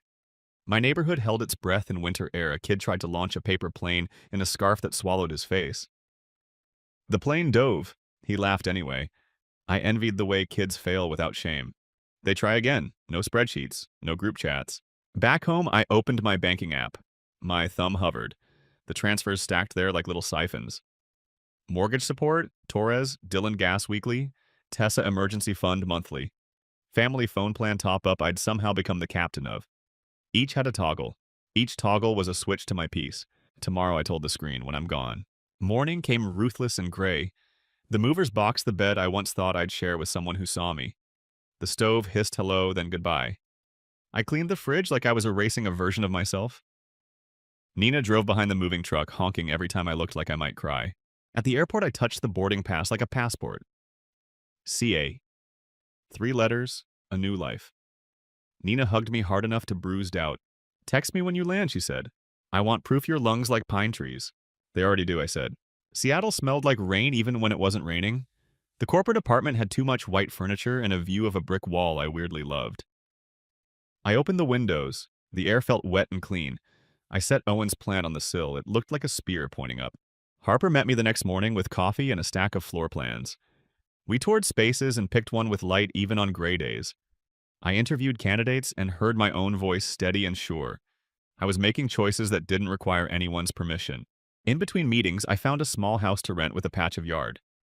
The yard had a stubborn rhododendron and a strip of dirt that asked for tomatoes. I signed the lease and bought a kettle. You can live anywhere with a kettle. On day 5, after the last contractor left and the silence settled, I opened my banking app again. This time, I didn't hover. Toggle off, mortgage support off. Toggle off, Dylan gas off. Toggle off, Tessa fund off. Toggle off, family phone top-up off. Each click felt like stitching a seam I'd ripped years ago. I closed the app, exhaled. The kettle clicked off. I poured water over a tea bag and listened to the gentle hiss. My phone started buzzing before the tea turned amber. Unknown numbers. Then a number I knew by heart because childhood car rides had drilled it into me home. I let it ring out. It lit up again. Then again. Voicemail pings stacked like hail. On the 4th try, the word mom filled my screen. The tea steamed under my nose. The plant on the windowsill looked like a green hand held up in warning. I watched the phone vibrate across the table until it stopped. A text arrived, just one sentence. The bank called. What did you do? I set the phone down gently. Then I did what I always do when my hands want to shake. I made a list. Breathe. Do not explain. Keep the boundary. Brew another cup. The phone started again. Dad? Then Dylan. Then Tessa. Calls, then texts. Questions. Demands. A screenshot of a past transfer circled in red as if I owed them a reason, like I owed them receipts. I slipped the phone into a drawer and shut it like you close a door on a draft. Outside Seattle glowed with small, steady lights. People in jackets walked dogs that knew exactly who they belonged to. A train horn cut the evening in half and stitched it back together. I leaned on the frame of the open window and let the cool air touch my face. Tomorrow I'd hire an office manager. Tomorrow I'd buy tomatoes I couldn't kill. Tomorrow I'd go to a hardware store and ask someone who loves aisles to show me where they keep courage. But tonight I stood still. The last favor I ever did was for me. The first voicemail sounded calm. Mila, it's Mom. The mortgage draft failed. The bank says there's no transfer. Call me. The second had an edge. Mila, it's your father. This is unacceptable. Call your mother back. By the 5th, everyone had taken a turn. Dylan, rent's due. You know this. Tessa, my card payment bounced. Fix it. Aunt Nora. We need the cruise deposit tonight or we lose the cabins. I told them you're gimme good for it. I set the phone on the counter and let it hum against the wood. The kettle clicked. I poured water. Steam rose. I breathed through it. I didn't answer any of them. 10 minutes later, a private number. I let it go. Another private number? Declined. Then home again, then Mom, then Tessa, then Aunt Nora. I slid the phone into the drawer with the tea bags and shut it. Counter clean, mind quieter. At the office, I kept moving. Interviews at 9 and 10. A contractor walkthrough at 11. Harper met me in the shell space with a hard hat and a grin. You're good at this, she said, stepping around tape lines. You make choices. People trust that. I used to make choices for everyone else, I said. I'm practicing making them for me. She nodded like the truth fit. Need anything? Just time on the calendar, I said. And a door that closes. Back at my temporary desk, the calls found me another way. The front desk pinged my Slack. Your mom and a woman named Nora are asking for you. They say it's urgent. My stomach dropped. Here I typed. Phone call? They asked for the Seattle office. They didn't know your extension. I typed, please don't transfer personal calls. Say I'm unavailable. Got it, the receptionist replied. A beat later, they asked if you really work here. I pictured it. My mother confirming I was real like I was a rumor she wanted to correct. I texted Nina. They found the office number. She replied in one ping. Lock down your socials. Update privacy. Freeze your credit just in case. I'll send a checklist. Anchor behavior. I love her for it. By lunch, the drawer full of tea bags buzzed itself open. I pulled the phone out and set it face down. Curiosity won. I played one voicemail, then another. Mom again, voice thin. We stopped by your apartment. A man opened the door. He says you moved. Where are you? You can't run away from family. Dad's voice came next, flat with anger he thought sounded like logic. We signed a commitment for those cruise cabins because you said yes. Don't humiliate us. I paused the playback. I never said yes, not once. They'd spent a yes I never gave. A text came from an unknown number. This is Leah, cousin. Please don't block. I hesitated. Leah was Dad's niece. We'd messaged once a year, if that. She never asked for money, I replied.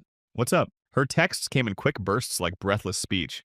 Aunt Carmen is telling people you promised the cruise and then bailed to punish them. She told my mom you flipped. They're embarrassed. They asked us for short-term loans to hold the cabins. Also, I'm sorry to tell you this, but Tessa posted a screenshot in the family group your salary band from LinkedIn circled. She said you wouldn't even feel it. I told them that was out of line. They didn't listen. Oh. Heat crawled up my neck. I stared at the message until the words blurred. Thanks for telling me, I wrote. Please don't pass along anything from me. I'm not engaging. Understood, she typed. I'm not on their side. Just thought you should know what story is out there. I put the phone down and stared at Owen's plant on the sill. Sansevieria, spear leaves, unbothered by the weather. At 3, Harper tapped my door. You go. I must have looked like a person trying to look like a person. My family is loud right now, I said. They called the desk. They might call our old office, too. Harper's face softened. If they call here again, the front desk knows to filter it. If they show up, security will handle it. You don't owe me details. You owe me boundaries so you can do your job? You're giving me those. We're fine. Validator right there in a blazer and boots. After work, rain stitched the air. I walked to a hardware store because I promised myself I'd go. I bought a small trowel and a packet of tomato seeds that looked like only hope would make them sprout. The guy at the register wore a name tag that said Gem and told me tomatoes like patience and water. That's not cold. I'm learning both, I said. Back home, I moved Owen's plant to the kitchen so I'd see green while I made tea. I boiled water. I didn't check my phone. When I finally looked, a text from Aunt Nora sat at the top like a crown. I put down a $2,000 deposit on my card because you were busy. It's non-refundable. I'll bring you the receipt to reimburse. Don't make me regret defending you. Defending me against what the rumor she helped seed. I typed a sentence and deleted it. I typed a second one and deleted that too. I settled on the truest thing I could write. Stop contacting me. Do not call my employer. Do not come to my home. She replied with a paragraph about sacrifice and gratitude and how we raised you. Then a final jab, money changes people. She wasn't wrong. It had changed me. It had made me brave enough to leave. 2 days passed like weather gray, damp, beautiful in a way you only see if you look for it. I hired an office manager named Jay who color codes spreadsheets and laughs with his whole face. I toured one more potential space for the team and marked X's where sofas might go. I learned which cafe near the office gives writers their favorite table, and I claimed it as my morning spot with a black coffee and a notebook. The calls slowed, then spiked again on Friday evening. I made the mistake of opening the family group chat I'd left. I shouldn't have been able to see it, but Tessa had set it to public when she posted a photo of the cruise ship. I read comments from cousins I barely knew. I read Aunt Nora's reply to someone named Marge Mila. Just needs time.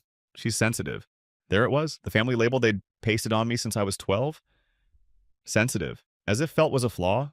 As if no was drama. As if money had to be their glue. Saturday morning, my neighbor in Seattle, a woman with silver hair and a pit mix named Birch, caught me watering the rhododendron. Saw lights late last night, she said. You okay? Phone trouble, I said. Then snorted at how small that sounded. She shrugged one hand on Birch's head. I had a brother who used to show up only when he was broke. It took me a decade to learn I could love him without rescuing him. She pointed at the dirt strip. Plant basil next to the tomatoes. They like company. The innocent in my story wasn't her. It was Birch who leaned on my shin like I was already part of his rotation. By noon, the voicemails shifted from urgent to frantic to angry to pleading. Then a new tone, performative. Mom, brittle sweet. We had to cancel the cruise. Everyone's devastated. I hope you're happy. Dad clipped, you're not the only one with feelings. Dylan fast. Can you at least send me the car insurance for this month? Just this month. Tessa Icy, you're punishing us. It's cruel. Then a quieter one. A pause, a voice I hadn't heard in years, Uncle Paul stripped of the sunglasses, swagger. Kiddo, he said. I've been where your dad is. Pride makes you say stupid things. You don't owe anybody a vacation. Call if you want. Or don't. Live your life. I saved that one. Proof not everyone in a family is the same person wearing different hats. Late afternoon, the bell rang. 2 short, 1 long. Not the mail, not a delivery. My heart climbed my ribs like a ladder. I checked the peephole. Empty porch. I opened the door a crack and found a padded envelope on the mat with my old address crossed out and the new one written in a neat hand I knew by heart. Mom's. Back inside, I sliced the tape and slid out a stack of photos. Birthdays. 4th of July sparklers. Me with braces cutting a sheet cake shaped like a book. Me in a gown that was more curtain than dress cap askew, Mom holding my face like she'd won a prize. On top of the stack, a note. Mila, you are being dramatic. You think money equals control? It doesn't. We are your family, and we decide things together. You don't get to make unilateral decisions that affect us all. We forgave your tone at dinner. We'll forgive this too. Come home and let's reset before the holidays get ruined. Mom, I read it 3 times. Every sentence proved the opposite of what she wanted it to prove. We decide together. You don't get to decide? Forgive your tone. Forgive this too. I put the photos back in the envelope and slid it into a drawer with the spare batteries. That night, Leah texted again. Heads up, they're talking about flying out. Tessa thinks she found your neighborhood on Zillow from the background of your plant picture. I told them to leave you alone. They don't listen to me. I looked around my little kitchen. The window? The brick wall? Owen's plant holding steady. A flash of my own post on my private account steam from a cup, a smudge of brick, 2 leaves in frame. I had left breadcrumbs. Not for them, for me, but they followed. I typed thanks. Then if they come, I won't open the door, but the knocking will be loud. Want me to call if I hear they left, she wrote. Yes, small help, large comfort. Sunday was quiet until it wasn't. I baked banana bread because my hands needed work. I measured, stirred, scraped the bowl with my grandmother's spoon. The oven warmed the room. The smell had its own memory. For a moment, I was just a person who liked making bread. Then 3 hard knocks, fast, authoritative. I froze. Another 3 louder. I stood, wiped my hands, and walked to the door. I didn't look through the peephole. I knew the shape of those knocks. Open up, my father said, voice muffled by wood. We flew across the country for you. The least you can do is open the door. My heart tried to run. My feet stayed. Mila, mom's voice tight. We're not leaving until we talk. Neighbors will think we're crazy. I glanced at Birch's house. Curtains didn't move. Rain thickened the air like a curtain of its own. I pressed my palm to the door, solid, cool. This was the line, the hinge, the moment where the past rattled and the future stood still waiting. I unlocked the deadbolt. Then I stopped. I slid the chain across instead and cracked the door the width of 2 fingers. Hi, I said. My voice surprised me. It was steady like a note held by someone who'd practiced alone. Mom leaned in, eyes, shiny hair, frizzed by rain. Dad hovered behind her jaw-set suit jacket wrinkled from travel. We need to talk inside, Mom said, pushing gently. The chain held. No, I said, we can talk right here. She blinked, thrown by a boundary that wasn't up for debate. We're your parents, Dad said. We deserve respect. You'll get respect, I said. You won't get control. Rain tapped the soffit. Somewhere a train moaned. My neighbor's dog barked once and went quiet. Mom pressed her lips together. This is embarrassing. For who, I asked. For us, she said. Not for me, not for the daughter they uninvited from Christmas. For them. Behind them, a figure in a red coat shifted from one foot to the other. Tessa. She lifted a hand in a small wave, then looked away. Let us in, Dad said. His voice tried to be gentle and landed on command. No, I said again. You came across the country to tell me the same thing you wrote in that note. I heard you. This is my answer. I am not your ATM. I will not fund vacations. I will not keep paying your bills. I won't explain it again. Mom's eyes filled. We're drowning. You're capable, I said. You just preferred me doing it. Tessa spoke, then soft. We lost the deposit. I'm sorry, I said, and meant it in the way you mean it when the weather ruins a picnic. I was sorry for their discomfort. I wasn't sorry for my decision. Dad's voice rose. We're your family. And I'm your daughter, I said, not your plan. For a long beat, no one spoke. Rain softened. The world exhaled. We can stand here all night, Mom said finally. No, I said, you can't. I closed the door gently to the chain. My hands shook. I slid the chain back, locked both locks, and stepped away. Knuckles hit wood hard again. I picked up the banana bread pan with oven mitts and set it on the stove. I cut a slice while the door rattled and the past pounded and my pulse tried to sprint out of my skin. I ate warm bread and stared at the envelope with the photos in the drawer. I wasn't cold, I wasn't cruel, I was choosing. The knocking stopped. Silence pooled. Then a new sound. The slow crumple of paper. The slip of something under the door. A spreadsheet, color-coded, totals circled in red. They'd hauled a printed budget across the country. At the bottom, in my mother's hand, you owe us. On the back, smaller letters, Tessa's please talk to me. Alone. I wrote 3 lines and slid them under their door, Cafe Marin. 10 a.m. tomorrow. Come alone. 30 minutes. If Mom or Dad show up, I leave. I slept in pieces. Morning gray and clean found me at a window table. The espresso machine hissed. A kid in yellow boots stomped a puddle. Tessa arrived at 9:58 in a red coat alone. She set a thin folder on the table, screenshots. Aunt Nora.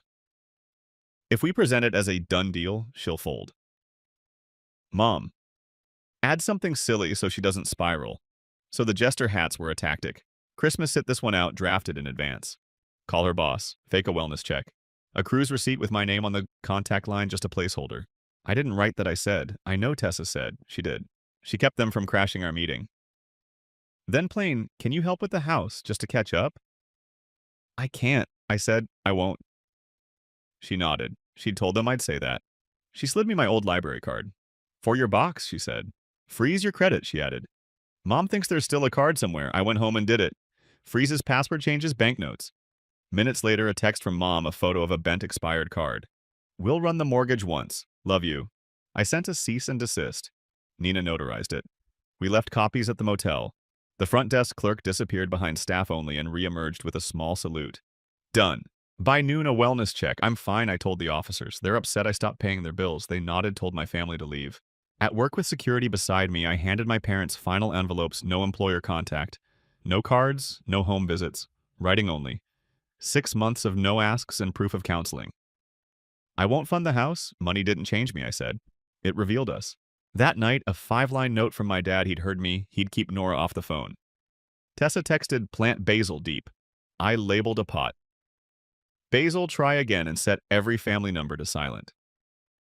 December brought moss paint walls, 3 new clients, a small potluck, Mom's halting apology, and a photo of my parents sitting with a counseling worksheet. I slept through the night.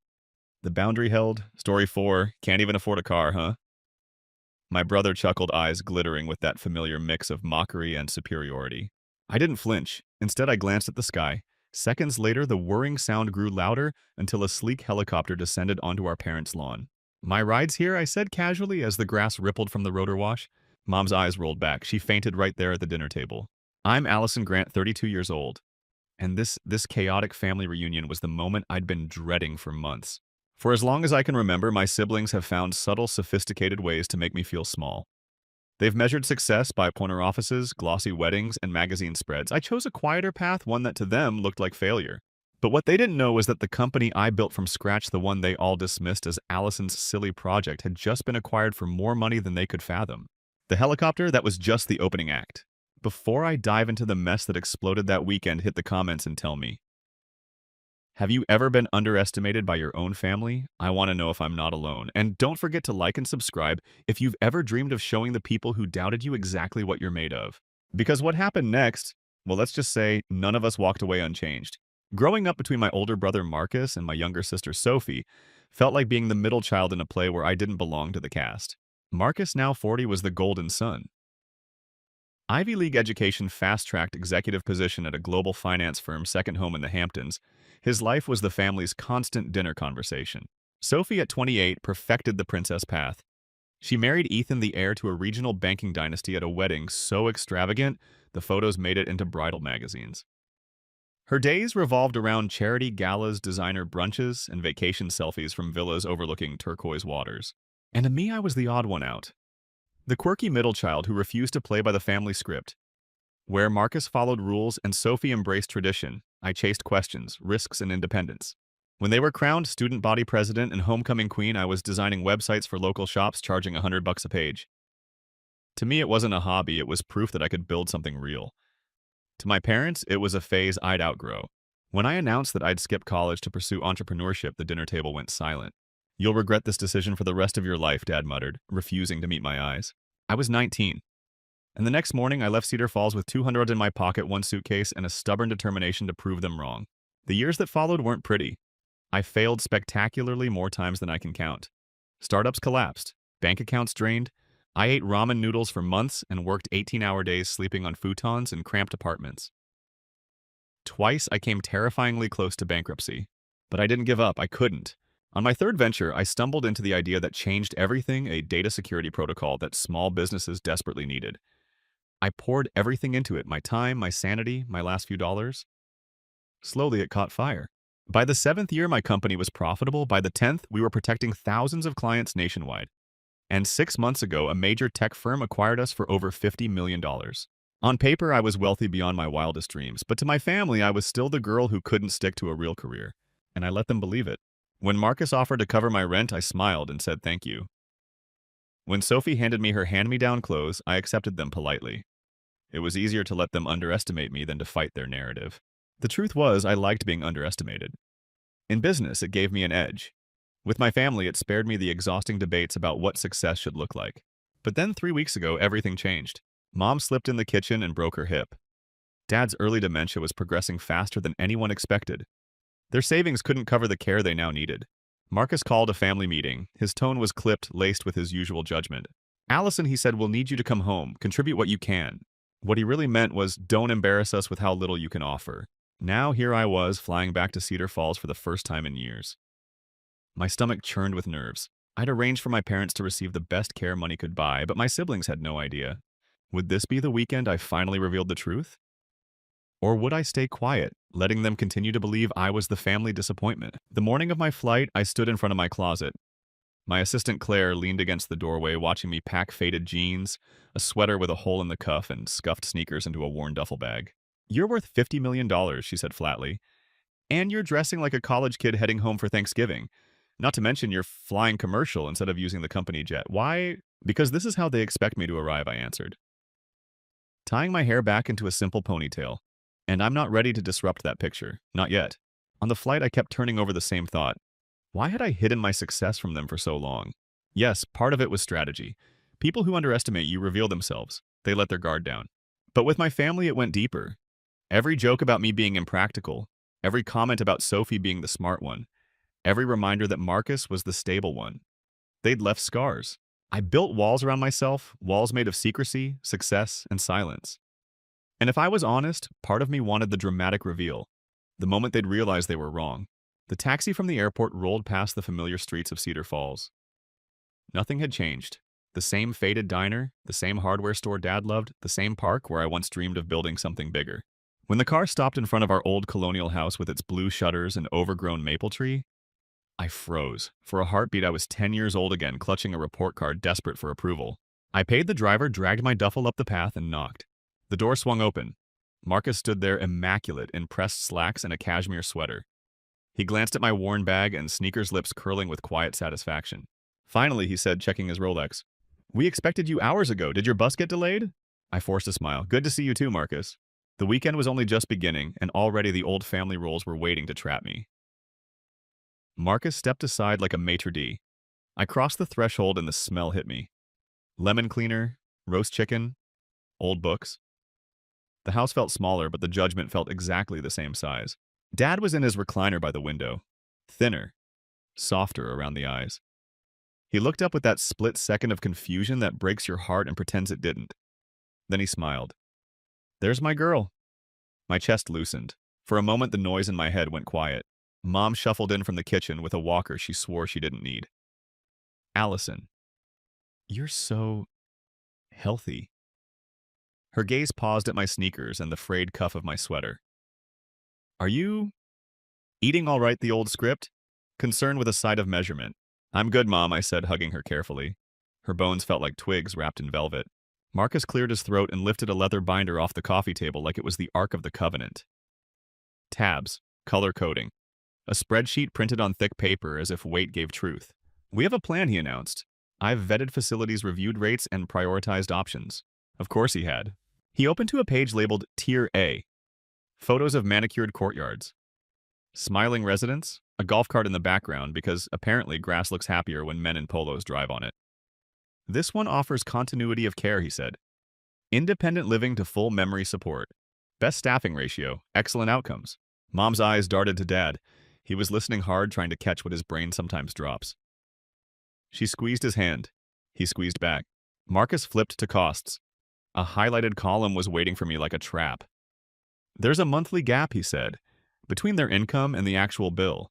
Sophie and I discussed a fair split based on means." He didn't look up when he said means. He didn't have to. "We'll cover 85%, he continued. "Your portion would be 15. Ballpark, $1,200 a month." He closed the binder and finally looked at me. Patient. Triumphant. "If that's too much, we can revisit. Maybe 500. Whatever you can manage." His voice made whatever sound like whatever little. I set my bag down. "Let's talk tomorrow after we go through everything," I said evenly. His smile said, "There she goes, avoiding the hard things." He had no idea I'd already wired a 6-figure retainer to the care team I preferred. The doorbell split the tension. Then wind, perfume, laughter like champagne, Sophie. She swept in draped in winter white even though it wasn't winter. Ethan followed with shopping bags and a practiced grin. "We brought treats," she sang, kissing air beside my cheek. Gifts hit the table. A single malt for Dad, a silk scarf for Mom, a monogrammed portfolio for Marcus. She turned to me with a smaller bag. "And for you," she said sweetly, a gift card. "For interviews. Something polished. Classic cut. You'll feel amazing." The card was for a mid-priced chain that sold professional pencil skirts by the dozen. I took it like a museum piece. "Thoughtful," I said. She beamed. "It's nice to have options." Marcus clapped once. "Dinner's here," he announced. "I arranged catering. Mom shouldn't be on her feet." Translation: we can't trust Allison with a stove. The spread landed like a magazine shoot. Roast chicken, garlic mash, haricot verts that refused to be called green beans, bread with a name longer than the loaf. We ate at Mom's best table. Conversation took its usual shape. Marcus slid into corporate triumphs, metrics, bonuses, new responsibilities with capital letters.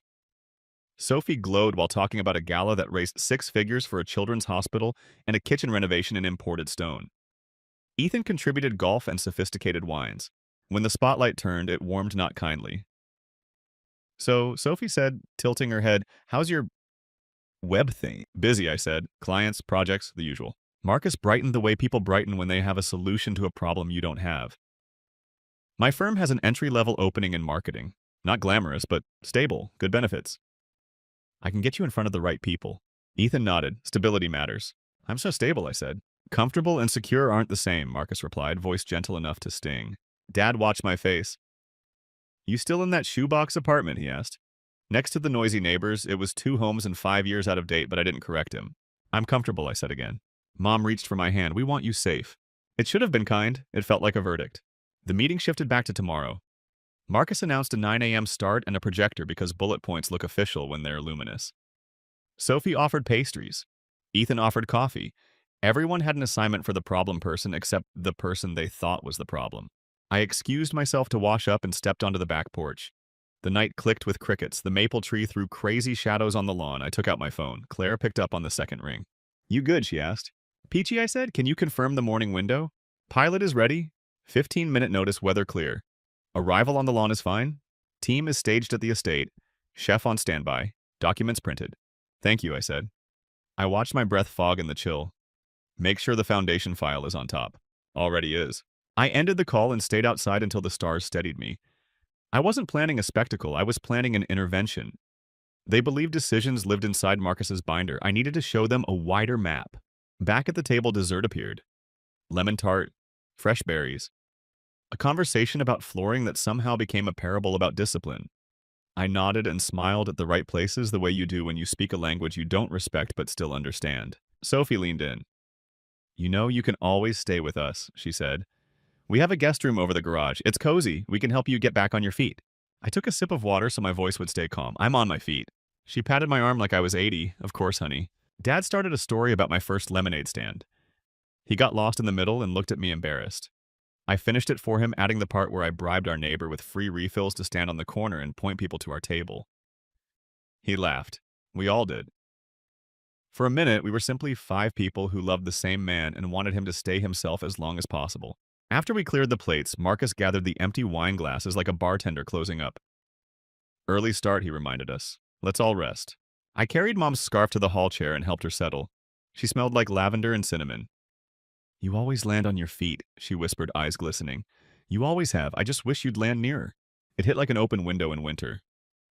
"I'm here now," I said, "and I'm not going anywhere, so." Upstairs, my old room waited exactly as I'd left it in high school, which meant not at all like I left it. Someone had turned my mismatched posters into framed prints.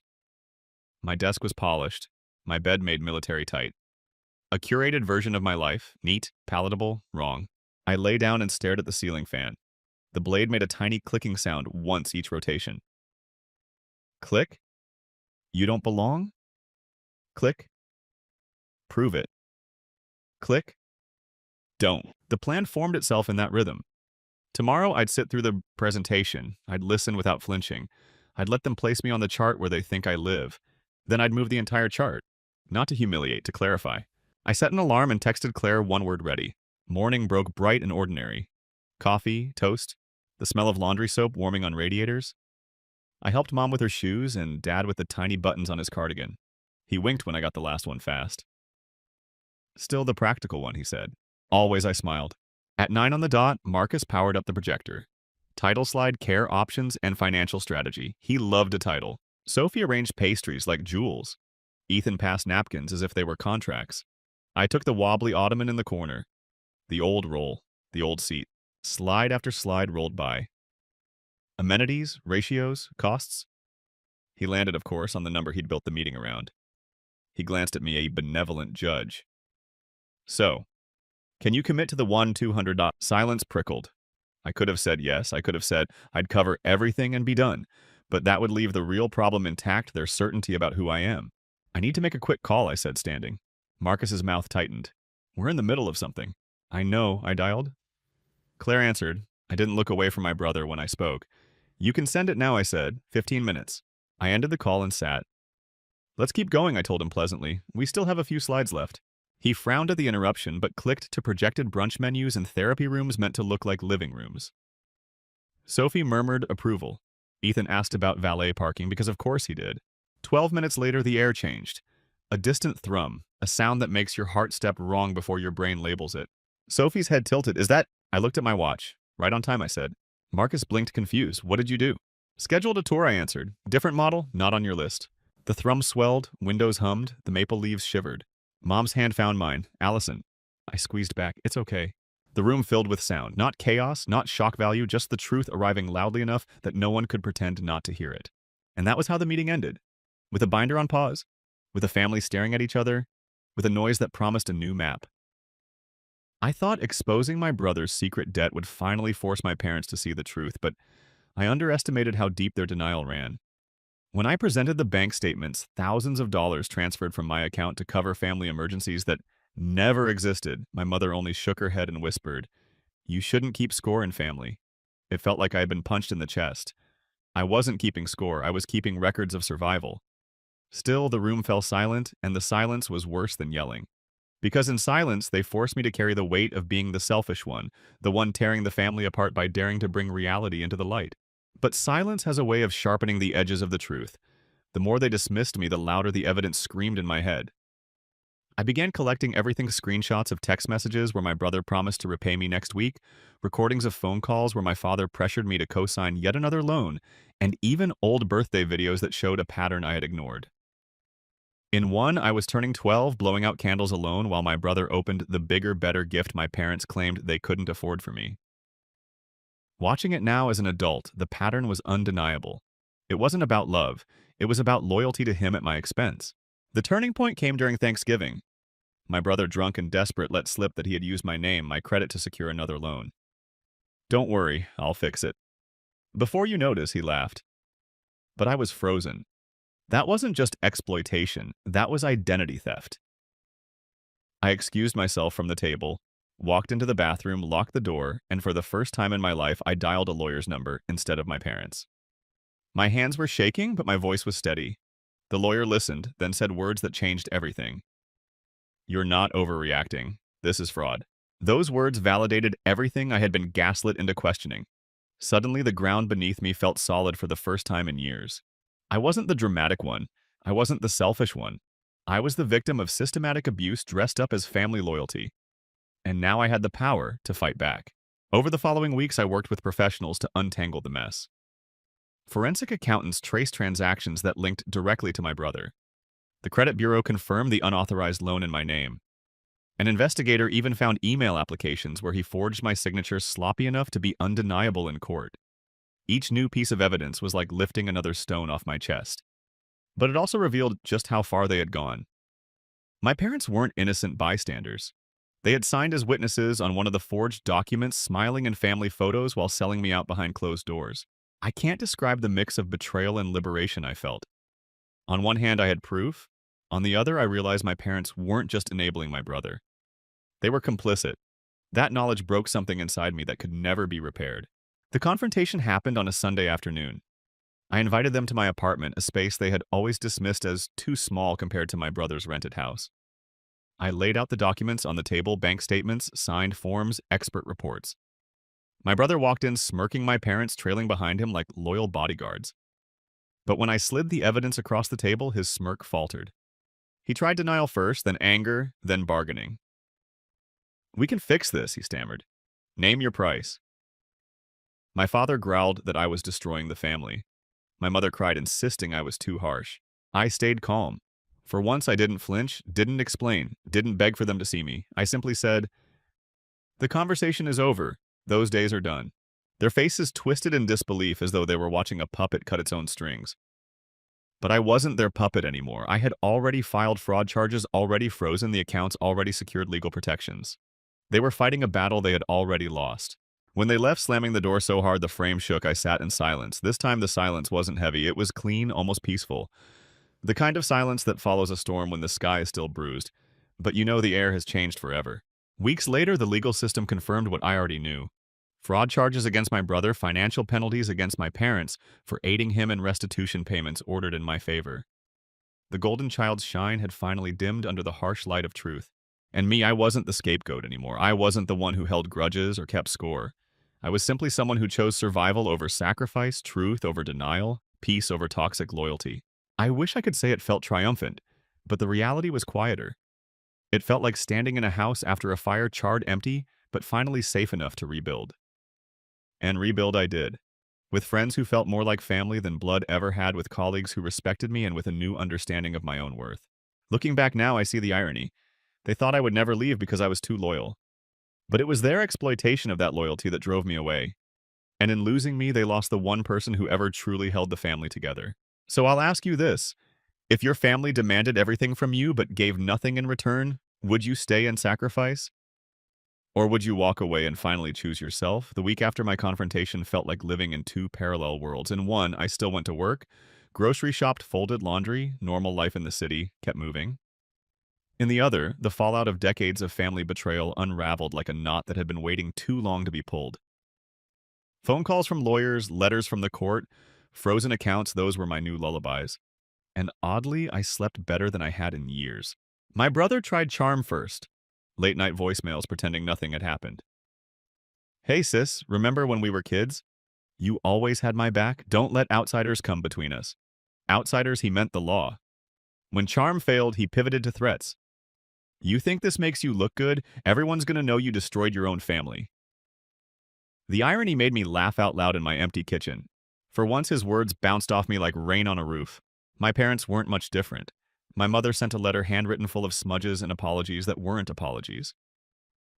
You have always been so independent, Allison. We knew you could handle things your brother couldn't. Isn't that what family is for, to balance each other's weaknesses? Weaknesses? That was her word for fraud. For theft. For decades of turning me into the safety net they never bothered to build. Dad's message was shorter, almost a whisper over the phone. Blood is blood. Then silence. I realized that for him, that sentence was the entire Constitution. It didn't matter who bled as long as we kept the family name intact. But the court didn't care about blood, the court cared about evidence, and I had plenty. The day of the hearing, I walked into the courthouse wearing the same kind of inappropriate outfit my siblings had always mocked: simple black dress, no designer labels. I didn't need armor made of brands. The truth was, my armor.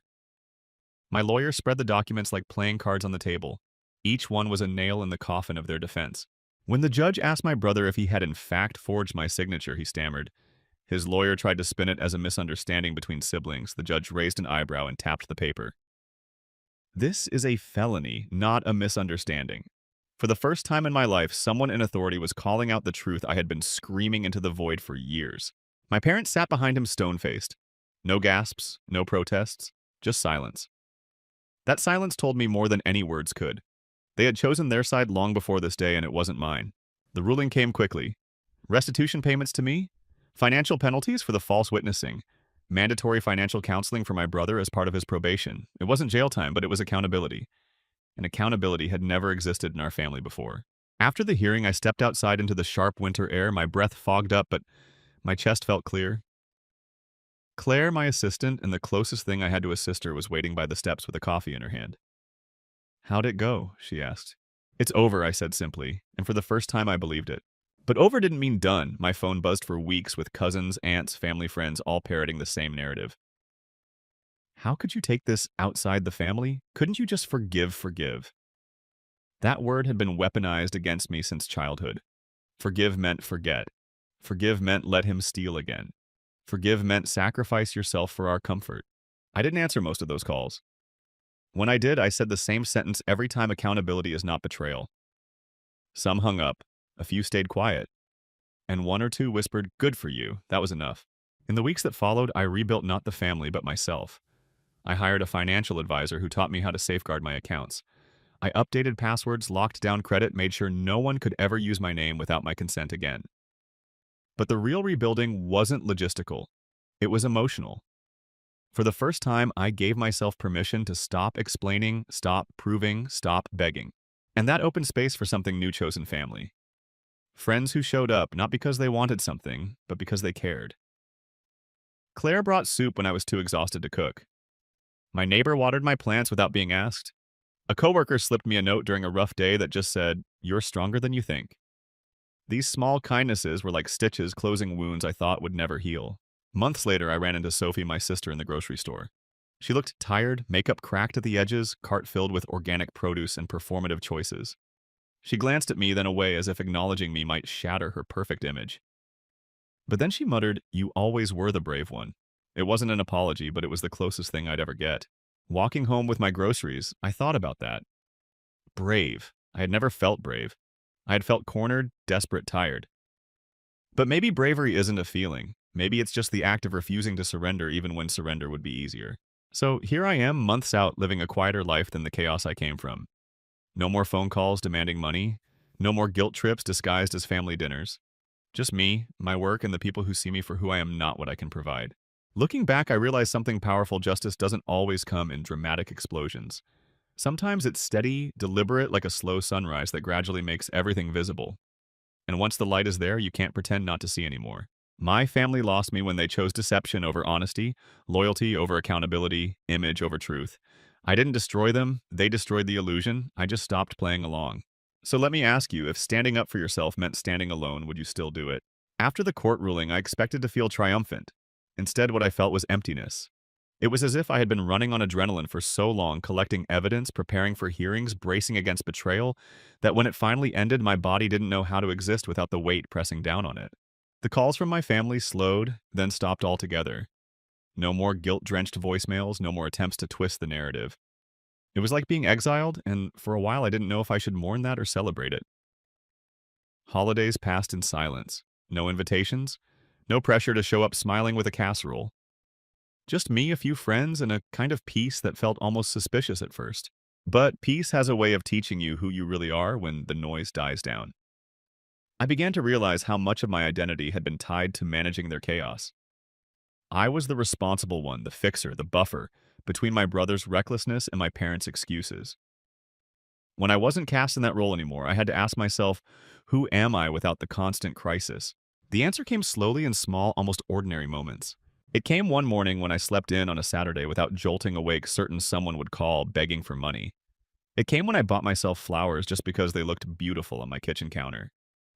It came when Claire, who had been my rock through the storm, dragged me to a community art class, and I realized I could create something just for fun, not for survival, not for anyone else, just for me. For the first time, I let myself imagine a future not defined by protecting or fixing anyone but myself. I invested in a cabin 2 hours outside the city, a little place with a porch and enough land to breathe. My parents would have called it impractical. My brother would have rolled his eyes. But every nail in those walls felt like a declaration I belong to myself now. I wasn't naive, though. Healing isn't linear. There were nights when the loneliness cut deep, when I questioned whether choosing myself had cost me too much. I'd scroll through social media, see pictures of families laughing at reunions, and wonder if maybe I had gone too far. Maybe if I had stayed quiet, I'd still have a seat at the table. But then I'd remember the table wasn't set for me. It never had been. I was always eating scraps of love and calling it a feast. The turning point in my healing came on a random Tuesday evening. I was at the cabin fireplace crackling when a storm knocked out the power. The old me would have panicked, worried about being alone, about not having someone to lean on. But instead, I lit candles, wrapped myself in a blanket, and sat listening to the rain hammer the roof. It was quiet, but not the suffocating silence of my family's denial. This silence was alive, full of possibility, and for the first time I felt safe being alone with myself. I started to write. Not a diary, but reflection stories of what happened, how it felt, what I learned. At first the words felt jagged, too raw, but over time the pages filled with clarity. Writing gave me distance, and distance gave me perspective. I realized I hadn't just survived, I had transformed.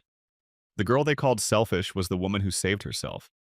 The sister they dismissed as unstable was the one who stood firm when the truth came crashing down. Slowly, people who weren't blood but felt like family began to orbit closer. Claire, of course. My neighbor who became a hiking buddy.